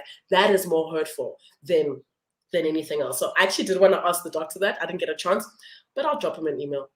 Yeah, but let me ask you this, and it's interesting, again, what you're saying is, at what age do we transfer the pressure back onto the children? Because for me, one of the things that a pain point in my life for a long time, and I'm cool with it now because we talk, I talk to my mom about it a lot, is that, is at what age can we just call our kids shitheads? Because I was a shithead from sort of 16 to 30. And, now the way I look at my life now, it's like, it's so selfish. Like I was so selfish in that time, because there's a small reality, right, that we must all face. I don't care who you are. If, and this is an important thing to hear, if you have a half decent parent, mother or father, when you display behavior that sucks, right, and we all have to accept this, is that there's a part of them that feel like they failed. At what age do we start to transition from, oh, terrible parent, to you're a grown-up now, get it together, people have invested in you, and there is no such thing as a perfect parent? For me, I think it's a difficult conversation to have, because I've always been fiercely independent, and I've always been raised to take all the responsibility for everything I do. But I'd be interested from a parent's point of view, and through your own life, is at what age do we just say, no, you're a shithead of a human being, I'm sorry. Yeah. Your mother and father could not have done more. And quite frankly, it's a really nice problem, as we've seen, to say, oh, I wish I had mommy and daddy. Like, do me a favor. This world's so brutal for most people. Or am I being too harsh? Maybe I'm being too rigid. Yeah, look, one thing that we forget throughout this whole thing is that while you're a child growing up and you're figuring things out, your parents are also still figuring things out. I've never been a mother before now. Like, this is literally my first rodeo. As soon as I gave birth to my first kid, I was like, actually, geez, what the crap am I doing? I'm learning as I grow with this child, as the child is growing with me. So one thing we always forget is that everybody, it's a first time for all of us. We're all, figuring this out. Learning on the job. For sure. Secondly, it's hard as a parent to kind of accept that we need to get to that point of just being realistic and being honest with our kids and saying, look, at this stage, you're just doing shit. I love you, but it's enough now. A lot of people just don't get there. And that's where the coddling comes in. And that's where, that inability to kind of let go of your child comes in. But I think and I hope that, after a certain age, like when you start going away from the teens and into your 18, 19, 20, at that point, I just need to be like, yo, bro, like you have to start realizing that you are doing crap. I'll guide you as much as I can. But the first few years, like from birth till 10, that's where I'm, guiding you. I'm giving you principles. I'm, supplying you with things that I hope you'll take with you for the rest of your core values and your core beliefs. As a parent, that's what I'm trying to do. I'm trying to get those things that are inside of you correct. And then like when you become a teenager, now I'm letting you free a bit. Now you can go out into the world and hopefully apply that. If you don't apply that, or if I wasn't there for the first 10 years, then wherever you're picking up your core values or whatever is going to come to light. It's going to be quite clear that I wasn't present. It's going to be quite obvious that you didn't have the right guidance. And it comes out in behaviors and in choices and in attitudes, all of that jazz. But for me, and obviously, as I said, all kids are different, all parenting, there's no one way of doing it. I believe that, towards the end of teens or whatever, we need to just start being honest and saying, yo, look, stop. This is, it's not going to work, blah, blah, blah. But you have to be honest with your child. You have to. More kids need to hear. I'm so glad I grew up in the home that I grew up in, right? Like incredibly principled, never abuse, like no abuse in the home, but clear, rigid lines, consistency, all the things you've said. But also, like my father just had none of it. Like at a stage, sorry, you're out. And do you think it's ever okay to kick people out, your own children out? Look, And with my dad, I don't mean part kick you out. You are out. I don't want to hear it. I don't want to hear from you. You have made choices because listen, I had it good. I mean, I'm middle class and I had it good. The No, you only did. problem I ever had was going to the fridge to get food. That was my What a biggest nice problem in life. life. And I was out is out. Like, is it ever okay as a parent to just kick your kid out? I think, look, you kick your kid out. When you say that, look at it this way. What have you done to your parent for them to be like, you know what, get out? It has to be extreme, number one. No parent is just going to say leave or whatever the case is. I definitely do see the value in a child having to leave the home. Because when you're out there, you have to really fend for yourself, bro. And that builds so much character. It really teaches you what real life is like. So when your dad kicked you out, number one, I'm sure you had to do some really, really foul shit for him to get to that point. We'll discuss that another day. No, shithead. But no. Shithead of a human. Yeah. There's nothing to discuss. Yeah. Number two, it was out of love. Because look at you today. Look who you are now. Now you can look back and say, yo, thank God he kicked you out. Because I know what it's like to not be kicked out. And I see it a lot. And when you don't get kicked out or when you go through life being cushioned and fluffed, you end up being this 45, 50-year-old really not knowing where to begin. You're a 40-year-old child. You're a 45-year-old grown child. Really just, and we need less and less of those. So the more parents can kick out their kids out of love with the idea that this will add value to their children's lives, I say do it, man. Just see how they'll act, I think it's a real form of love because more and more today we're seeing less and less of that. So as hard as it'll be, Karen, just do it. Do it, Karen, do it. Just get her out. I know she's my angel. She's my angel. I can't, I can't. Yeah, so I just, you have to. You know what? Be hard on your kids. They'll be fine. Like you're all they know as well. Just be hard on your kids. But again, maybe read Dr. Resnick's book. I'm not smart enough to be a doctor. Let me give you an update on kids that are making my life a misery before we hand over to This Is Us. So I have these neighbors, right? So in the complex I live in, because I am who I am, is I always look for complexes where you're not allowed pets and you're not allowed kids. Yeah, kids at all. So in Cape Town, it's a thing. It's not really a thing in Joburg, I've realized. So I picked the complex I picked because you're not allowed kids below the age of 12. I thought, excellent. I can come here, I can live my life, and I can actually just be who I want to be. So this family moved in next door. I remember coming back and I hear crying in the complex. I'm like, okay, it's fine. It's during the day. Obviously, there's visitors. People can have visitors, like whatever. Then I hear the crying the next day. So I go and knock at the door and I'm like, hey, how you doing? Full-time visitor. Yeah, I didn't have a neighbor because I'm on the ground floor unit, and I didn't have a visitor. I didn't have a neighbor for a long time. I knock next door. I'm like, hey, how you doing? Because I'm hearing drilling now. They're also drilling at ridiculous hours, but okay, fine, whatever. And I go, hey, are you guys moving here? Yeah. So I'm like, who's living here? It's like, no, me and my child and two daughters. I think he thought I was coming to say, hey, neighbor, welcome. I was like, actually coming to see who lives here. And now I've got these two wailing kids that are like, I don't know, they sound like 1 and 3 or whatever. And I think their job is to cry. That's just cry the whole time. Pretty much. So now I wrote an email to the corporate body corporate a couple of weeks ago. We spoke about it on the podcast. Like, hey, what's going on? I'm not going to tolerate this. What is happening? You know? And so now we're caught in a situation where now we have to have a full-on meeting about something that's written down in rules as well. So I just want to say to you, I know you're a parent, but also to parents, sorry, I don't have to love your kids. Like, let's not do that. And also there's rules. Stop bringing your kids to where I live, where there's rules. And also stop bringing your kids to nice restaurants. Let's maybe stop that as well, please. There are kids' restaurants. I'm not paying $500 for a steak. Dude, and I have to listen to your crying child. I have to be honest. Dude, just get with the program. be realistic for like 5 seconds. There's no place you're going to go to where you just can look. If you don't want to see kids, go live in a nightclub or something. No. I'm fine with kids. I have no problem with kids. There are rules in the complex. So it's written. It's not like I'm surprising this guy with the rules. They are in the body corporate rules that in this complex we don't tolerate. They can't kids. have so how did they end up living there if there are rules? No. Oh, that's these how, rules. Oh my God, these rules. We love them. No, I brought it up now. Lebang, don't you worry. We're going to deal with it. We have a meeting next week when I come back from Cape Town. And we're going to resolve the situation. Yeah. So let me understand this. You want to what's your objective here for them to? No, they need to move. Sorry, you have to move. There's rules. You have to move. There's no kids in this complex. Why don't you move? No, because I'm sticking to the rules.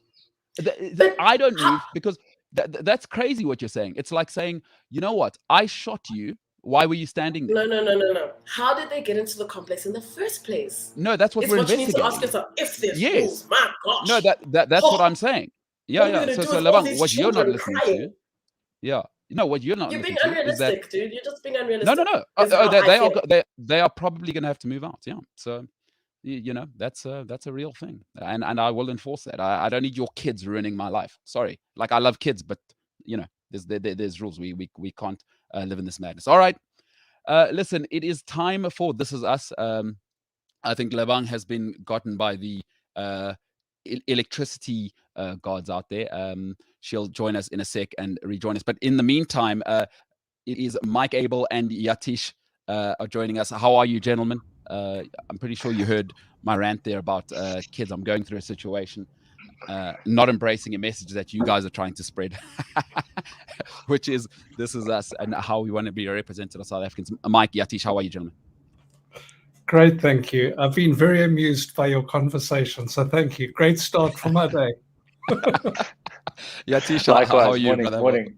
Good on you, man. Good. I won't go there. I'll leave you. I'm sure Twitter and the comment section are probably already going. So I'll leave you alone this morning. So, gents, what are we going to be talking about this morning? It's a privilege to have you on, Mike. Yatish, I'll let you take the lead as we move forward. Awesome, man. Morning, Mike. Really, really great to have you on board. Welcome. And I think we've got a few things to cover today. I'm gonna do a very brief intro for Mike, but please, Mike, you're gonna need to talk for yourself a little, and just tell us a little bit about certainly one of the sort of leading, certainly from my industry in terms of business, advertising, creativity. You've been around for what, 30 odd years already, seen it all, I'm sure. So just tell us a little bit about yourself, and then we can kick into conversation around some opinions on This Is Us. Cool. Yeah. So I've been in the marketing and communications industry for the better part of about 33 years. And I started my first ad agency in 1989. I'm from Quebec originally. And I started a little company advertising on the back window of black taxis during apartheid in the 80s in partnership with Untitled Black Taxi Association. And then I was conscripted in those days to the army. So you either went to the army or you went to jail. And being a wuss, I chose to go to the army rather than jail. And then I started working at an ad agency, a very hot breakaway from Ogilvy back in those days called the White House. And then after a year, I was sent to Johannesburg to start the White House in Joburg at the ripe old age of 23, together with a small motley crew. And then I was headhunted by Ogilvy, and I spent 15 years there running the Volkswagen business and, doing a lot of those ads that you guys grew up with and hopefully loved. And then I was approached by the MNC Saatchi Group to be their CEO in Australia. So I left co-leading the Ogilvy Group South Africa with my business partner at the time, Nunu Nchingila, and I went over to Australia to run the MNC Saatchi Group in Australia. It's the largest communications company there. And then I got a call from the Lord. And I'm not a particularly religious man, so it was quite an oddity to hear from the Lord. It just happened to be Lord Saatchi. And he and Murray McLennan, our global CEO, said to me, why don't I start South Africa as part of my region? So I don't think the intention from their side was for me to come back to South Africa and start the agency from here. But being particularly homesick, we decided that would be a fine idea. And so my wife and I came back to South Africa at the end of 2009. And 6 weeks later, we opened M&C Saatchi Abel. And it's been a wild ride through some of the most difficult economic and tumultuous times to build what is now certainly one of the most established marketing communication agencies on the continent. Cool, Mike. There's, that's. I was wondering about there when you said you got called by the Lord. So I was wondering where that was going. But two things you said there that are for me very interesting. And I think the one thing particularly we wanted to talk to you about today, and you mentioned some of those iconic VW ads that you did. I'm guessing it's the Volksy bus one. Is it Sure. all of those sort of that kind of. There you go. That sort of golden era. The Golf GTR drummer ad, the Polo racing away from the steamroller. Hopefully the stuff that had you laughing and crying. No, 100%. All of it I remember. I know we're giving away our age, but one of the things Lebang and I were talking about, a few things along the way, and I guess even in advertising, I think we see it everywhere. There's so much sort of short-termism these days. Everybody's thinking about things very, very near. And why I reference those iconic campaigns is even, I know in our industry, even in advertising, those big tentpole pieces, those big ideas that live for many years seem to have fallen away. And in many ways, you could argue that short-term thinking is present in everything we do, right? We see it. It's a symptom, not just of advertising, but even with This Is Us, that's part of the sort of challenges we're looking to address is, we all think about today, even our politicians, I think Trevor Noah talks about sustainable corruption, which would be great. If we give you money to build 10 bridges, build 8, keep 2, it's fine. But even there, I think, everyone's just thinking about today. I have to correct you. It is only build 2 and not 8. It's build 0 at the moment, to be honest, and ask money for 2 more. But in a way, I guess the question we're trying to look at is, in your experience 30 years on, I mean, what are your opinions on that fact? Not just in advertising, in business, in everything. We're just thinking about that immediate click, that immediate gratification, nothing that really builds anything sustainable over time. So I've always said that soft sell is the hardest sell of all. And when you can enter people's minds and fascinate them and be, add value to their lives, fulfill an emotional need and fulfill, I guess, a physical need through what you're selling, then you're useful. If people are shopping you, apropos your statement around short-termism, because you're 30% off, then people are shopping you actually for the wrong reason. They're buying something cheap. They're buying something for now, but they're not actually vested in you and your brand and wanting to have a long-term transactional, commercial, or emotional relationship with you. And a lot of people forget that. A lot of marketers forget that. And as I always say, when people, and it's not my saying, but it's a good saying, that when people are buying you cheap as an organization, it's just a race to the bottom. Because all you're doing is you're giving up margin. I mean, one of the most unfathomable things for me is there's one time of the year that people have to buy shit, and that is over Christmas, okay? And so what have we started to do now? At the very time, a few weeks before Christmas, we have Black Friday, where we take all of the margin and all of the profit out of the stuff to sell it on sale before Christmas. Why is Black Friday not in February? When everybody has spent their money over the holiday season, it's now come back, they stretched for bucks, they're looking for bargains. That's the perfect time, not just before Christmas. So it's insanity the way people behave, but we have a lot of that kind of behavior, and not that man needs to be held back from his idiocy most times, but you're absolutely spot on. I mean, I think that if you want to have good relationships, transactional relationships, commercial relationships, don't take the margin out of your business.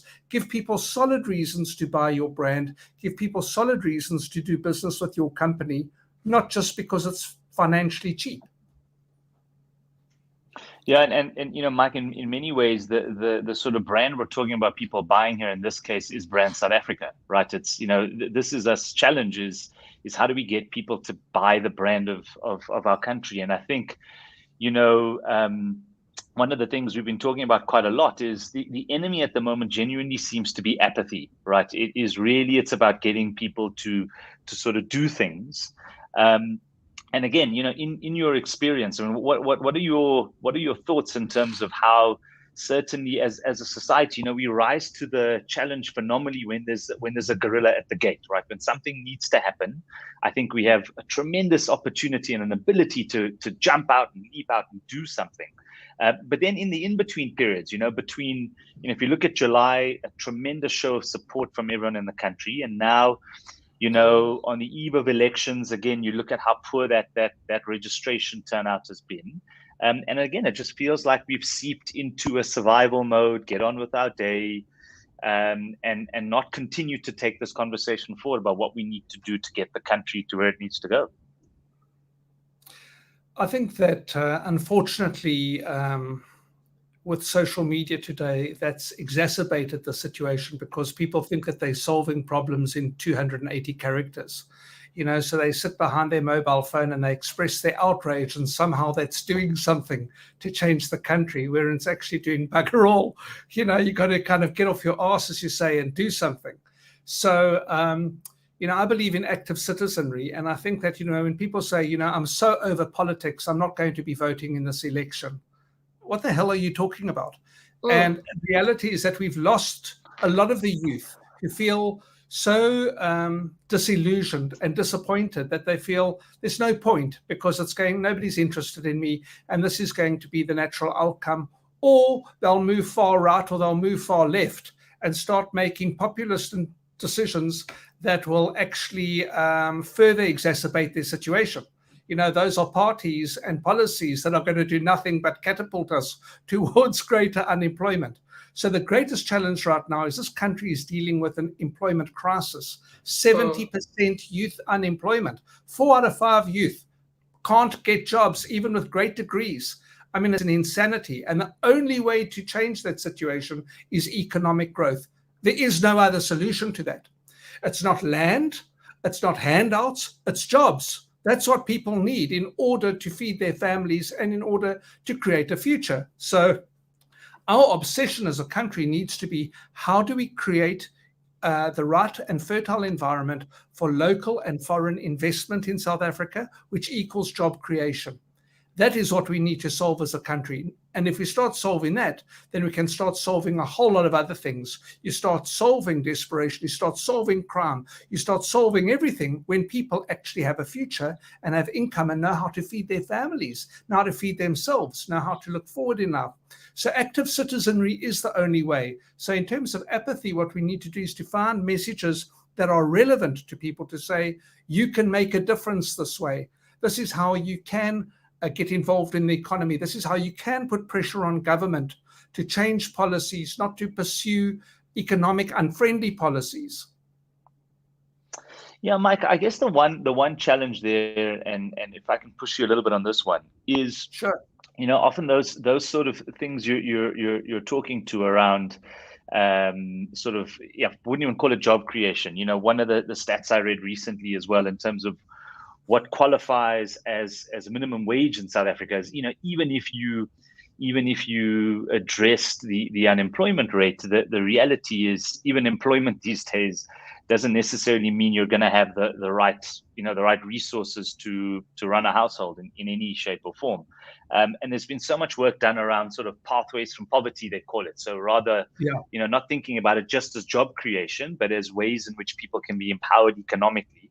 Call that a job, call that something else is beside the point. But I guess the thing I want to push a little bit, and I'll bring it back to the role we can play in the communication or the sort of advertising space, is, you know, that challenge for the ordinary South African seems like it's somebody else's challenge. You know, it seems like you say it's a policy challenge, it's potentially a bigger business or a larger group's challenge, and as an individual, you know, it feels really far away. You know, what do I need to do as an individual in my day-to-day capacity, and how can you inspire people or engage people to do little things every day that make that leap to get us where we need to go, rather than I look at that problem and I go, well, that's not for me. Surely that's for the government, or surely that's for big business. How does little old me make a difference?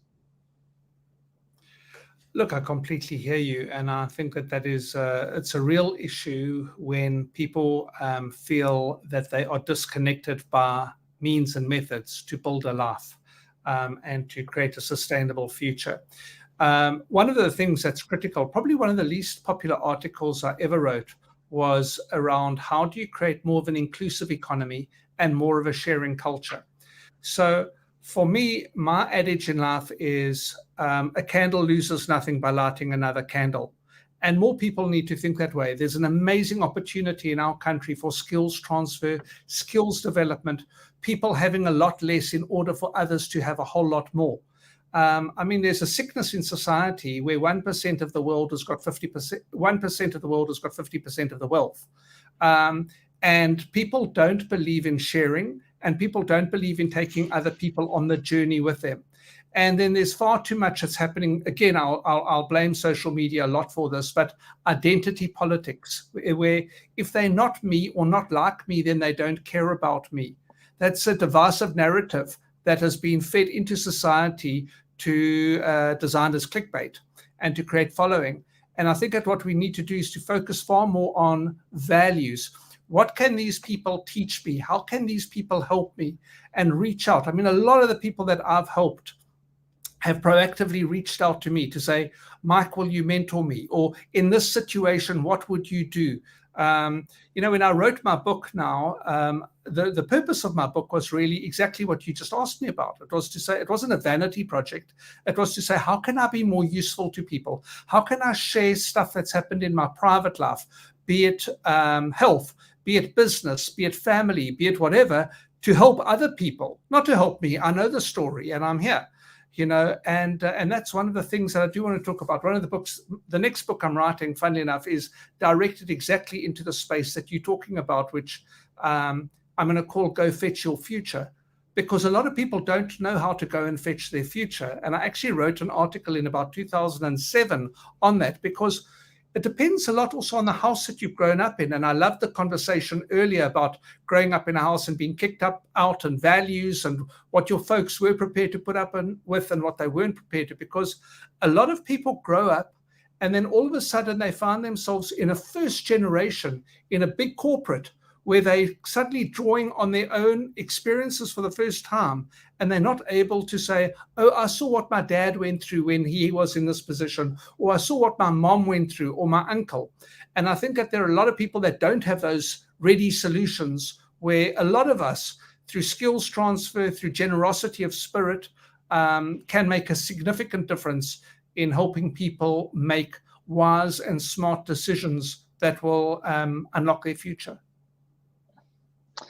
Yeah, Mike, I mean, I couldn't agree more. And I think, one of the challenges I think we often sit with, and we've certainly spoken about at length around this is we sort of call inequality or structural inequality as it is the apartheid of our time, right? In many ways, it's just it's an extension of those right. sorts of challenges, Yeah. But because the enemy is harder to quantify and harder to see, often it's not as overt,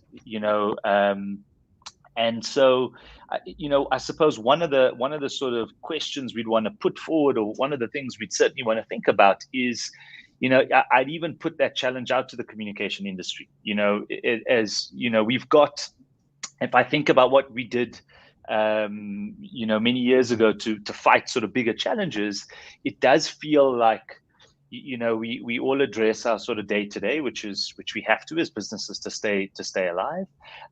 But do you think there's a role for example, a kind of a group like ours to come together and say, look, over and above the work we have to do on a day to day basis, service clients, sell stuff for Black Friday, whatever shit we have to do, we know we've got to do those. But over and above that, do do we have a moral obligation, and more importantly, an obligation linked to our skill that says, what are the messages and what is the narrative of the country as an industry that we can have something to contribute to, and what are we doing at a larger scale collectively to go, guys, are we moving that needle in the right direction? Have we engaged all our faculties, between all our agencies, between the sort of various organizations, the awards committees, etc. Have we galvanized these things to really put a message together for South Africa that says, guys, where are we going in 15 or 20 years?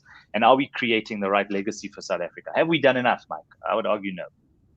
And so, sorry, Mike, before you take it on there, Yatish, if you don't mind me just jumping in there, I am interested in the art of winning. And I think shaping the weather of your consciousness is an important part to start. What can we do more to imbibe that nature of brand South Africa has to play to win? Like are we too young to do that? And like, when can brand South Africa start to, because before you win, you got to think, I want to win. Like, you got to set the goal as I want to win. And just to add to Yatish's awesome question is, are we ready to imbibe that within ourselves? And I'd love to hear your take on top of what Yatish asked. Cool. So I agree with you. I don't think that the industry has done nearly enough, and for many reasons. One is that it doesn't pay the bills. So the first thing is you've got to do stuff which is a matter of conscience, and not a matter of choice.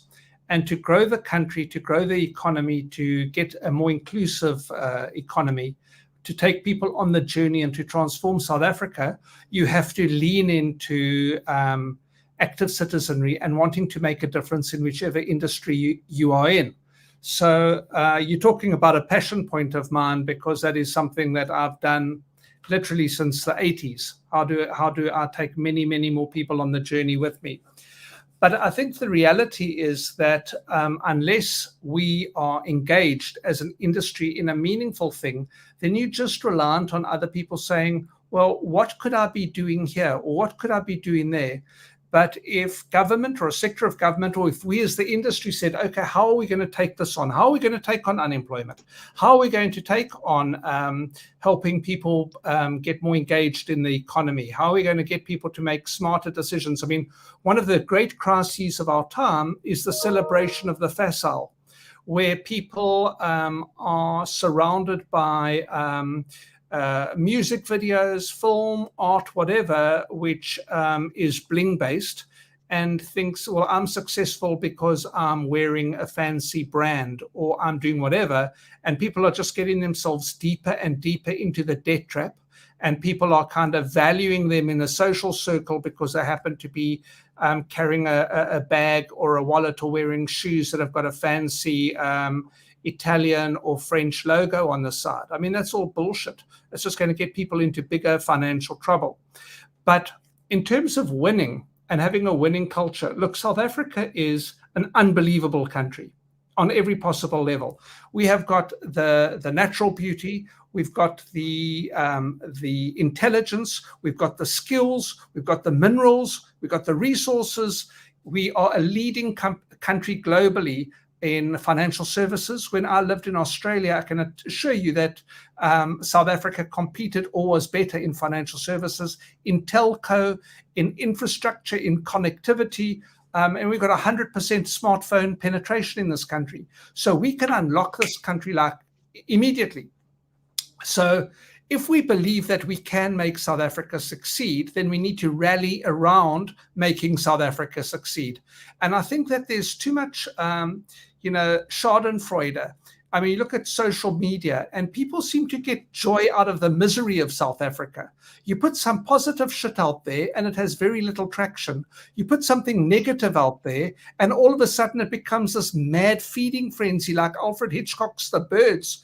You kind of think, God, why are people, landing on all of this bad news? So in terms of a winning culture, what we need to do is to get behind the positive, to get behind the right narratives, to get behind supporting the right initiatives, rather than trying to look at how do I add value by undermining, by breaking, because our society, and it is a sickness in our society today, that we love to get behind bad shit and we don't support good shit. And you have to, if you want to have a winning culture, you've got to get behind the good shit.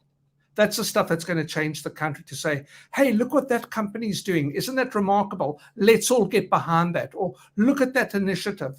I mean, today, one of the good things about COVID, not that there are any really good things about this bloody pandemic, but one of the good things is geography is less important. Here we are, we're not in the same room, we're having a meaningful conversation, and it would make no difference if you guys were in Barcelona or Singapore, we'd be having the same conversation. So there's a huge opportunity for South Africa to start playing a massive role globally, because geography is less important, because there's unbelievable creativity that comes from here, problem-solving opportunities. I mean, you look at some of the most the richest or second richest guy in the world is a South African, Elon Musk.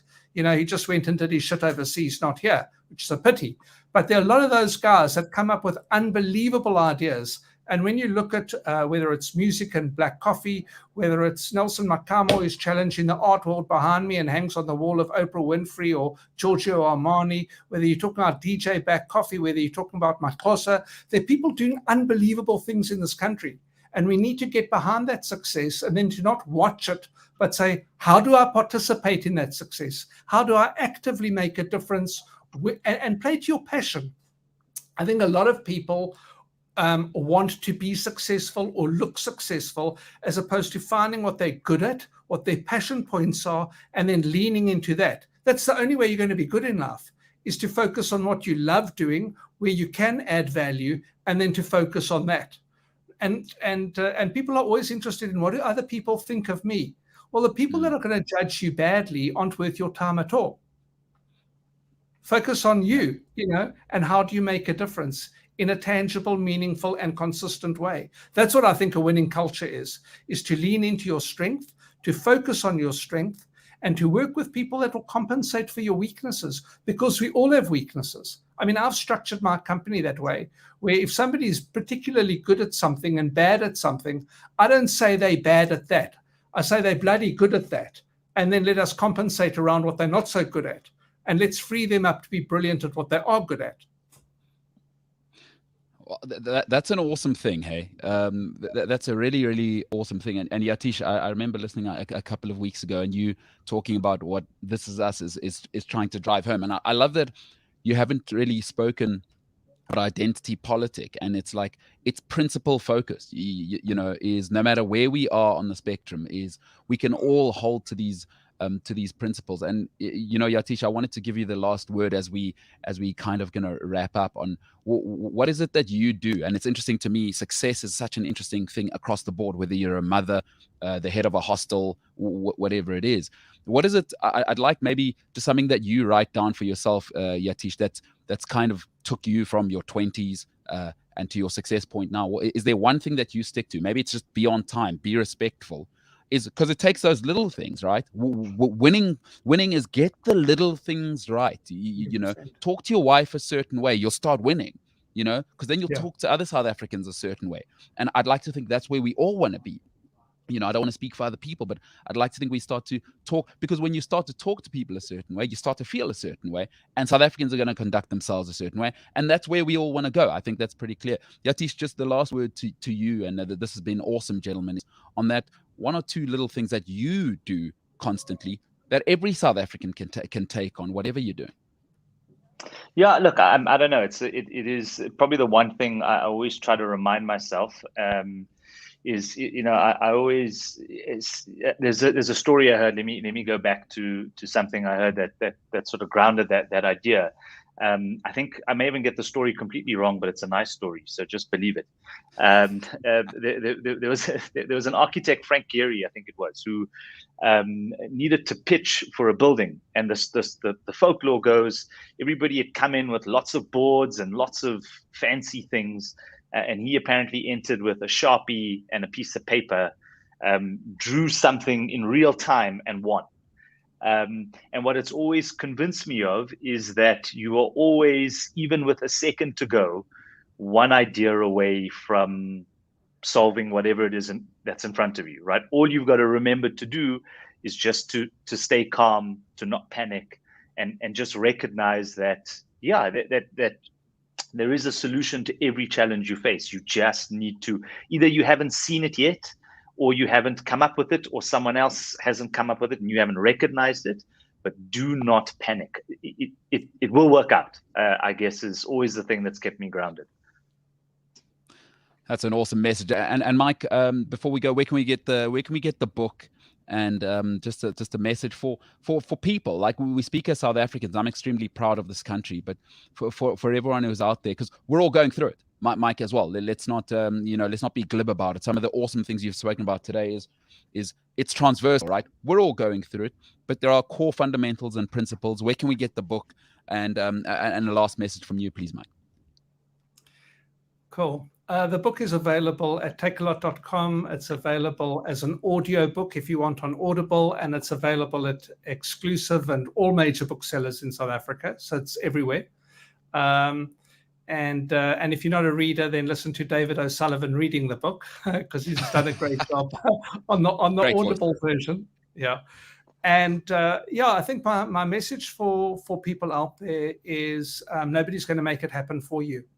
You know, if you don't believe in yourself, nobody's going to believe in you. And so you actually have to look at how you can start at the bottom up and make a difference. You know, just in terms of what Yatish was saying just now, I used to have a huge poster on the wall in my office when I was still running Ogilvy, which said, the past is no measure of your potential. In any moment, you can unlock your future. You can liberate your future. And I think too many people are defined by their past, which somehow paralyzes them. It's irrelevant. What you did yesterday is utterly irrelevant, other than what you can learn from yesterday. It's what you're going to do today and how you're going to be positive. And, you know, negativity precipitates nothing positive. So don't give yourself any permission to be negative, because that's just a downward trip from there. You've got to focus on the positive, because that's what starts to unlock opportunity. Man. Mike, now I have to buy the book. Like, I'll be honest with you, I was on the fence. Just don't buy it on special on Black Friday. But, Tisha, you're awesome, and awesome. I'd like to close out the two gentlemen's messages. You know, I have a very wise 95-year-old in my life as we close out. And she says, all of these things, as we apply them, patience is an extremely important thing. And people always say patience is a virtue, but her and I have come up with a little extra to that. And I urge South Africans and everybody listening to this, actually the full saying should be, I believe, because I'm this self-centered, and is that patience is a virtue of the extraordinary kind. And if we can apply that to ourselves and to those around us, anything is possible. And this is us. And to you, Yatish, to Mike, it's been an absolute honor. And to everybody listening at home, thank you so much for joining us. Thank you very much, gentlemen. Thanks for inviting me. It's been great. Thank Love you. Chatting. Cheers. Ciao.